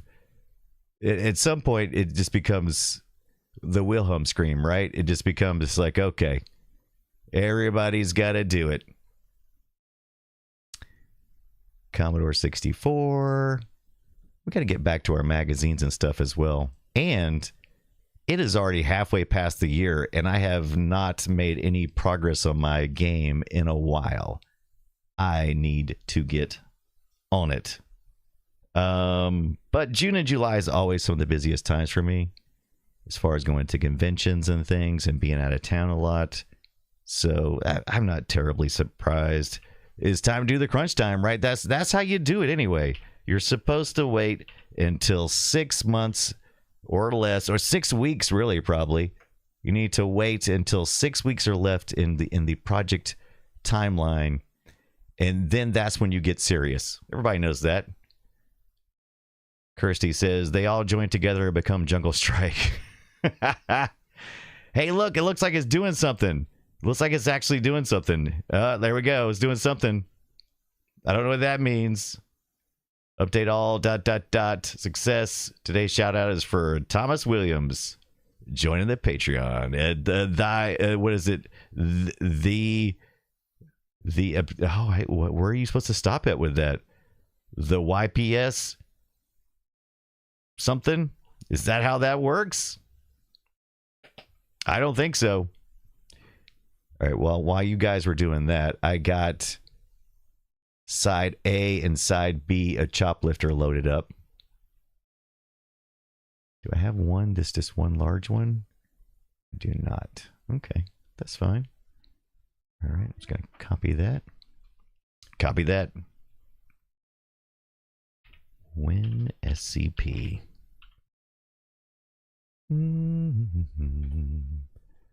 Do. 10-4. Roger that. Good, buddy. All right, so we've updated our deal. Let's pop up here. Let's look at the computers. And I've been promised that after this update by the venerable Tandagasa, who I have not given a shout out to tonight. Why have I not given a shout out to my good friend Tandagasa? I'll tell you why. Because I've become very dependent on Monkey Bananas, who is usually here to help give me those shout outs. But if you are not following my good friend Tandagasa, what are you even doing with your life? Tandagasa is going to be here this next week. There's a show in there, Brian. Review. Oh, wait, did I miss something? Amy says there's a show in there, Brian. Review the retro game, then do the remaster, which is now a retro game itself, and the reimagined game, which is also a retro game. If it has org. Axel says if it has a org Atmos, I will be impressed. All right, so let's take a look. We've been promised this. Oh, look at this. Even got the Apple Lisa. Was that there before? I don't think so. Oh my gosh, I really was lagging behind. The Apple IIe and then the Apple IIGS. Look at that. Oh no, thank you, Tonda. So Tonda is, like I said, an amazing retro gaming streamer, but more importantly, an amazing human being. Check startup device. I doubt this shipped with anything, so it looks like you're probably going to have to make some WAS files, right? Or boot from a floppy is more likely what we would do. I don't think, I'm assuming I don't have any type of software already installed here, so I'm going to have to acquire some Apple IIGS things. Do you have one? I don't. I don't have nothing right now. Because that was poor planning on my part. Man, I thought I'd planned really well, and I did not plan well at all. I was like, I was posting stuff to social media. I was getting all the stuff set up earlier today. I got up at 5 o'clock in the morning so that I could, get my YouTube set up so that it would be ready for the scheduled. I did all the things I'm supposed to do. I outlined my show. And then what do? Trip right over the finish line. Capgiver says the issue with the 2GS was not many native games were made as it was too. Yeah, that's right. Maybe we should just look for some Apple II games. Matter of fact, I think the Pirates may have been just that. Let me see here. We got, is this the PAL or NTC? I'm going to look at that. I think that's that. Let me see. Are these zipped? No, they are D64 files. And I'm going to just extract those real quick. To where? To where, Brian? To where? Well, I'm going to extract those to my desktop. Okay. I think that's a fine idea, Brian. So I'm going to do just that. I extracted those there. Got some Choplifters. Oh, what is this one? Why does it still say temp? What does that mean? Oh, it's a tape file. Oh, my bad. I thought it said temp. It does say a tape file. All right. I don't think I'm going to do that. Oh, what? Are they both just one tape file? That's odd. I mean, right? Oh, maybe the other one is still extracting? No, it's not. It's a tape file. What? And it continues. A2, but it didn't do the first one. Interesting. Tonda says, I'm all about getting collections in a hard drive image. Yeah, that's what I'm talking about. That makes it super simple. Phase 1 of 1 rated you with a party of 18 viewers. Welcome in, everybody. Hope you're having a good one. Oh, hi, I'm Brian. And we're going to let everybody get in real quick. And then we're going to chit-chat it up. What we're doing right now, though, is we're looking at the 2GS, Apple 2GS core that just dropped for the Mr. FPGA. This is 8-Bit Computer Club. Wendigo, thank you so much for that follow. FaZe, what were you playing tonight? I gave a shout out to FaZe, by the way, this past week. So if you're wanting to follow FaZe on social medias, I did that, I believe, in all the usual sources, such as x.com, Blue Sky, YouTube, and Facebook, I believe. But thank you for that raid last week, and thank you for the raid this week. I hope you're having a good Friday night. What were you guys doing?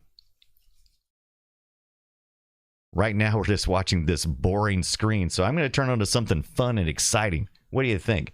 I think it's time for a demo from the Commodore scene. I think that was great. Photon says Apple GS was mentioned. Very good. Yeah, we're planning on getting a little deeper into that. Let's take a look. Let's get a demo going. What do you say? I think it's a great idea. Let's look at one of these two that just came out. We're going to look again at round 1 of this demo, which is called, let me get that pulled back up, and then we'll welcome everybody in the most enthusiastic Friday possible. It's next round. Released by the performers. This is a demo we are running on not our VIC-20, but our Commodore 64 Ultimate. Now, we were looking at the VIC-20 earlier. As you can see, this is the Commodore 64 Ultimate Starlight Edition. And we have the SID tied into the music. Welcome in, I'm Brian Dunaway, and I play retro video games and do a once-a-week podcast. Sorry, stream. I do podcast, but I do a once-a-week stream. Did it purpose second time. That is about 8-bit computers, because I grew up on 8-bit computers, and I love them. And I specifically, DJ Spy Guy, do you do a podcast? Just for 20-something years, whatever. Yeah. Photon CSX says on phase 1 stream, referring to the Apple IIGS. Yeah. We do pod streams, we do Film Sack, we do the Play Retro show where we talk about old 8-bit, 16-bit, 32-bit, you name it, bit, all the way up to 2006? 20 years. Anything that's over 20 years old, we cover on the Play Retro, because we consider that Play Retro territory. But this is Performers. This is a demo that was presented this past year, 2026. Oh, Mahoney is an old friend of mine. Nice. You got a credit? I got no credits. We got 3 credits though, apparently. Look at this. Always amazed what the Commodore 64 is capable of in the expert hands of some coders. D4XX music! Yes, 8-bit is always cool. Thank you for the follow. Oh, look at this roller coaster.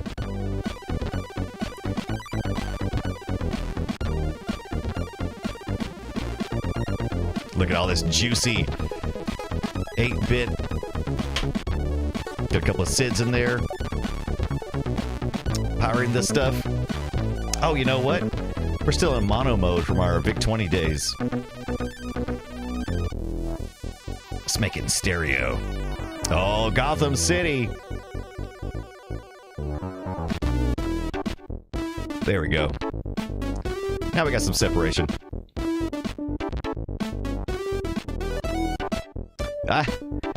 Yeah, D4, you're right. Stunt car. That's a good call.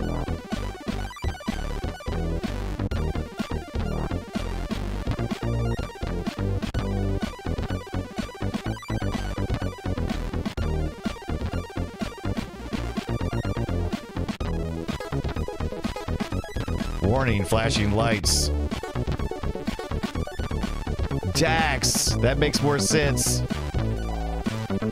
That makes more sense. Yep, there you go, Dax. D4XX. The D4XX.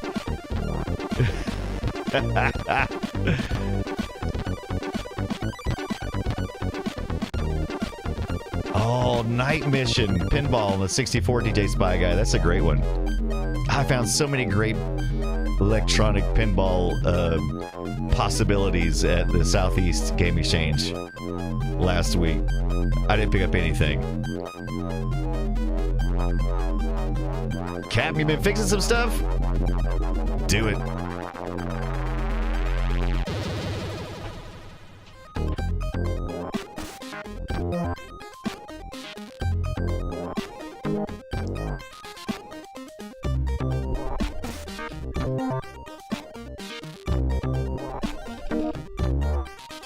Is it time to flip the disc? Sometimes I can't tell. I'm stupid. They have to really give me a big old message that says, flip the disc. Next round. I think is it, but that's the name of the demo. So that's not it, right? Captain says I fixed the arm on my Heathkit Hero 1. Now to finish cleaning and refurbishing. Oh, by the way, let's take a look. Phase, we were doing some mold remediation cleaning on a 5 1/4 floppy disk. Turn disk on the top. Yeah, I think it's the next disc. I think that's what they're saying. But we're doing some mold remediation because we picked up a Beachhead copy. First game I ever had. First real video game I ever had that wasn't arcade port. And so we 3D printed something because we needed to get rid of some mold that was just remnants of mold, really is what it was. It wasn't active mold, but we had found some mold on this disc, and I don't know if I'm gonna be able to show the spots anymore. If I did my job correctly, we hopefully won't see anything. Looking pretty clean. Oh, there's a little bit of. We talked about this earlier while we were doing this. See that little ring up there? The mold doesn't live in the disc; it lives on the disc. So it takes hold of dust that is on the disc, and so I actually ended up pushing the mold residue that was in here to the corners. I did. So it is not supposed to. If you do it carefully, it will not damage the disc. Mold will not damage the disc because it won't actually eat into the disc. It just sits on top of the disc. Now, I'm sure if it got nasty enough, it'd probably do some damage. You'd probably peel some stuff up. But, yeah, the disc did work before we did this. But, yeah, oh, wow, Beachhead. Yeah, I love Beachhead. Beachhead's one of my favorite. And I dropped my little thing. But, yeah, I'm going to finish remediating that. But we had a good promising start. We kind of tried some different things.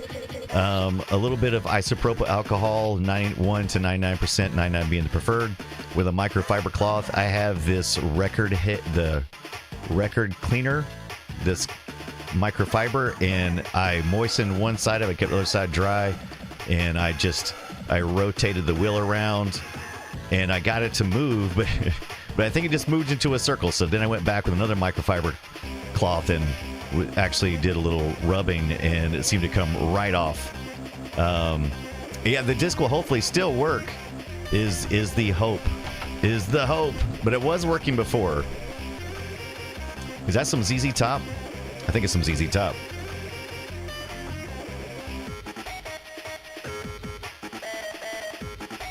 I know this song too.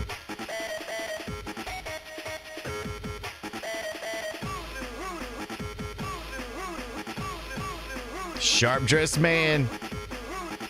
Ah, Dak says this is the Prodigy. Yeah, yep. That's what that is. It's the Prodigy. That's right. I'll tell you. Oh, we know this too. Dun dun. Tainted Love. Ba-da. Some soft cell. Yeah. Tainted Love. Nice little mix. Play a while. Play forever. Oh, is that some... I hear it now. Oh, it says disc 3. It says disc 3. Now, I'll tell you, whenever I go back and listen to the Prodigy, I realize that we didn't get nearly enough of the Prodigy or Prodigy knockoffs. I was like, wow, we really just missed out, right? Steven Zero, welcome in. Thank you so much for the follow. Hope you're having a good Friday, Saturday. Where in the world you are? Hope you're enjoying the 8-Bit Computer Club. We do this every Friday night at 6:30 p.m. We do a little bit of demo watching from the scene, Commodore scene. We play around with our Commodore 64 Ultimate. We're working towards writing a lemonade stand clone. We got to get back to that. We haven't done that in a couple of months, but we got to get back to our planning and designing. And we just hit the latest news as well, such as the Apple II GS core. This came out for the Mr. FPGA. And we look at everybody's things, man. If you have something to share it with us and we'll share it with the world. We've recently been taking a deep dive into the 8-bit computer scene's or just 8-bit computers from Europe. I grew up in America, and most of my exposure was to the Commodore, Apple, and Atari.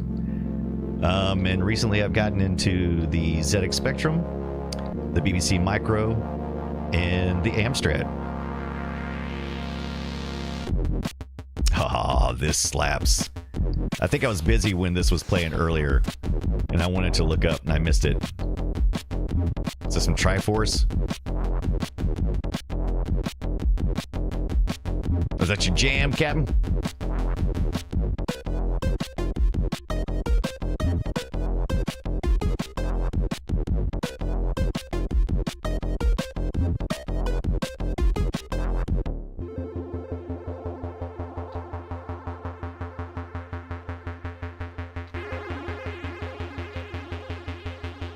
I want to play this pinball game. Look at that. Just in time for summer. That is a huge ball. That was really big.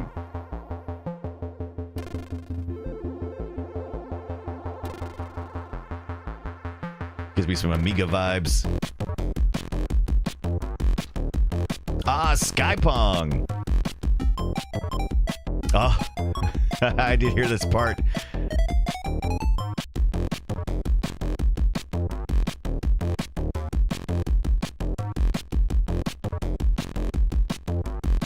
Oh, really, Axel? That is awesome.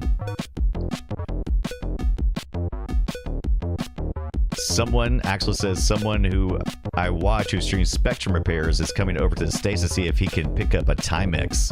Well, tell him to bring me a Specky and I'll swap him.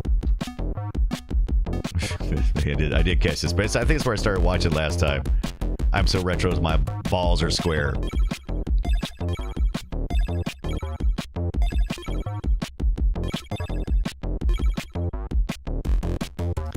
And this is Next Round by Performers. C64 demo released in 2026 for the Commodore 64. Are you ready to trumble? I think so.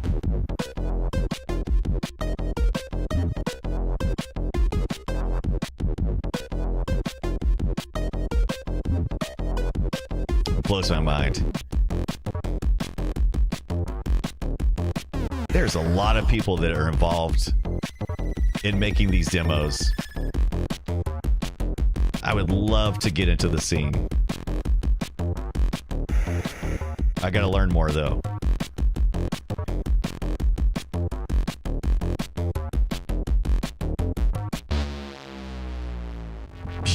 Look at that. Look at that. I love this graphic. This is my absolute favorite. Axel says this was awesome. If only Elite was like this on the C64, right? Oh, Happy Diodes. I'll have to check that out. You watched for 7 hours. Oh my gosh. I gotta check all that out. This is my favorite. Yeah, this is a good one. This is a good one. Next round. This is like number 2 on the CSDB. Check it out.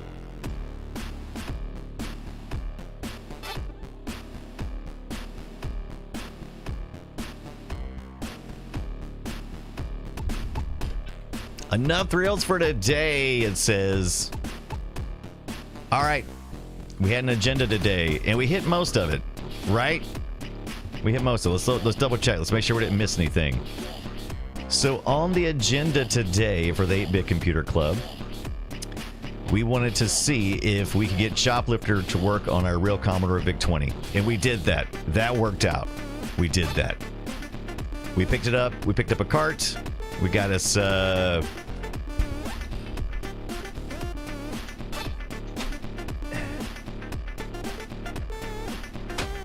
We picked up our Choplifter from the Southeast Game Exchange, and it works. Our VIC-20 works. We were able to get the Commodore 64 power supply that works with the VIC-20. It's a newer one. Seems to work. We got to test out some data set stuff next week, right? That's going to be good. Mold remediation on that beachhead floppy disk. I cleaned it as best I could while on stream. That's a little tough because, you know, I've got to sit just the right way. My light's not great. It's more for broadcasting light so you guys can see me well, but it's not great for me to see what I'm working on. I got to remediate that. All right, so we got that part of our agenda. We discussed our local libraries. Like I had said that it's been 10 years since I had my library card renewed. I got it renewed, and I'm looking at some Doctor Who things, hopefully, at the library. They got some DVDs and the such. I'm also thinking about getting one of the rooms there and seeing if I have any local interest to set up with some retro consoles and some 8-bit computers and meet once in a while and maybe record some of that for YouTube.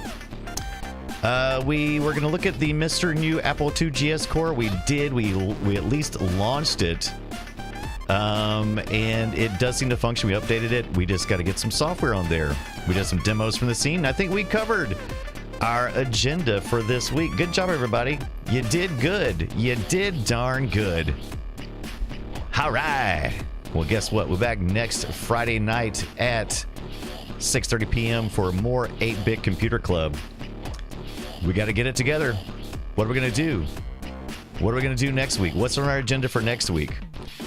Well, I know I'm supposed to be getting the 1-year anniversary, the 1-year anniversary of the Computes Gazette. They've been back for a year now. Going to check that out. We'll probably dive deeper into the Apple IIGS core with some real software. If you guys have some recommendations for what you'd like to see, we'll do that. We're going to dig deeper into the Doctor Who and probably play a VIC-20 and a Commodore 64 version of Doctor Who. Maybe even the Amstrad. Is that the one you said, Axel? This is K9, who was sent to us by Before Tank Girl. We're going to get back to looking at Before Tank Girl's disc that she gave us. She sent us a bunch of floppy disk. We're going to keep looking through those games. Not K9. Tonda says the same thing we do every week. Try to take over the 8-bit world. FaZe, thank you so much for rating in. Would somebody give a shout out? I keep forgetting Monkey's not here tonight, and I'm in charge of shout outs, and I'm not doing a great job of it. So if you're not following FaZe, you should be following FaZe. So let me give a shout out real quick, and then if you have to run, go ahead, FaZe. I appreciate you bringing your community with us. Performers. FaZe 1 of 1. There you go. Also, if you're unsure, you can follow me on Twitter or Blue Sky or the sources, Brian Dunaway, and then you can see. Oh, thank you so much, Dax. Yes. Yeah, we stream both to Twitch and YouTube. And twice a week, I do play retro games where I play old retro video games, and we've been playing. We played Jaws for the NES. We played, this past week I played Sega Bass Fishing with a controller. That was a lot of fun for the Dreamcast. And we've been playing just summer games through this month. We're going to hit some id software next month as a theme, so looking forward to that. But I've got some more repairs to do on some 8-bit computers. I picked up a 1902 Commodore monitor, which I'll be reporting back to with you guys to see how that worked out. We got a free 1541 that was included in the box. We'll also test to see if that works. And Axel, right? Axel says we're going to see if we can get that data set working. I should have, what is it? Grave Robbers or something like that. There's a game I purchased off eBay that's a cassette and some cassettes we're going to use on the data set to see if we can get that to work.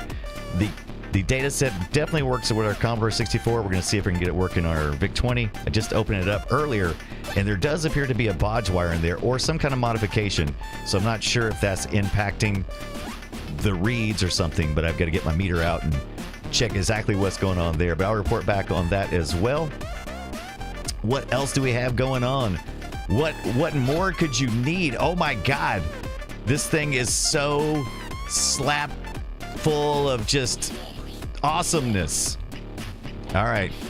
Oh, the John show. What is John doing? That is great. So John is doing something after the core? That's interesting. That girl Joey is online. She does Amiga and Commodore, and I believe, what is she doing tonight? The Longest Journey. She does cosplay.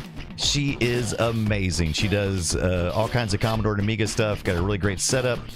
And she's got an interesting page there on the Instagram. But that girl, Joey, we're going to rate in on her in just a second here.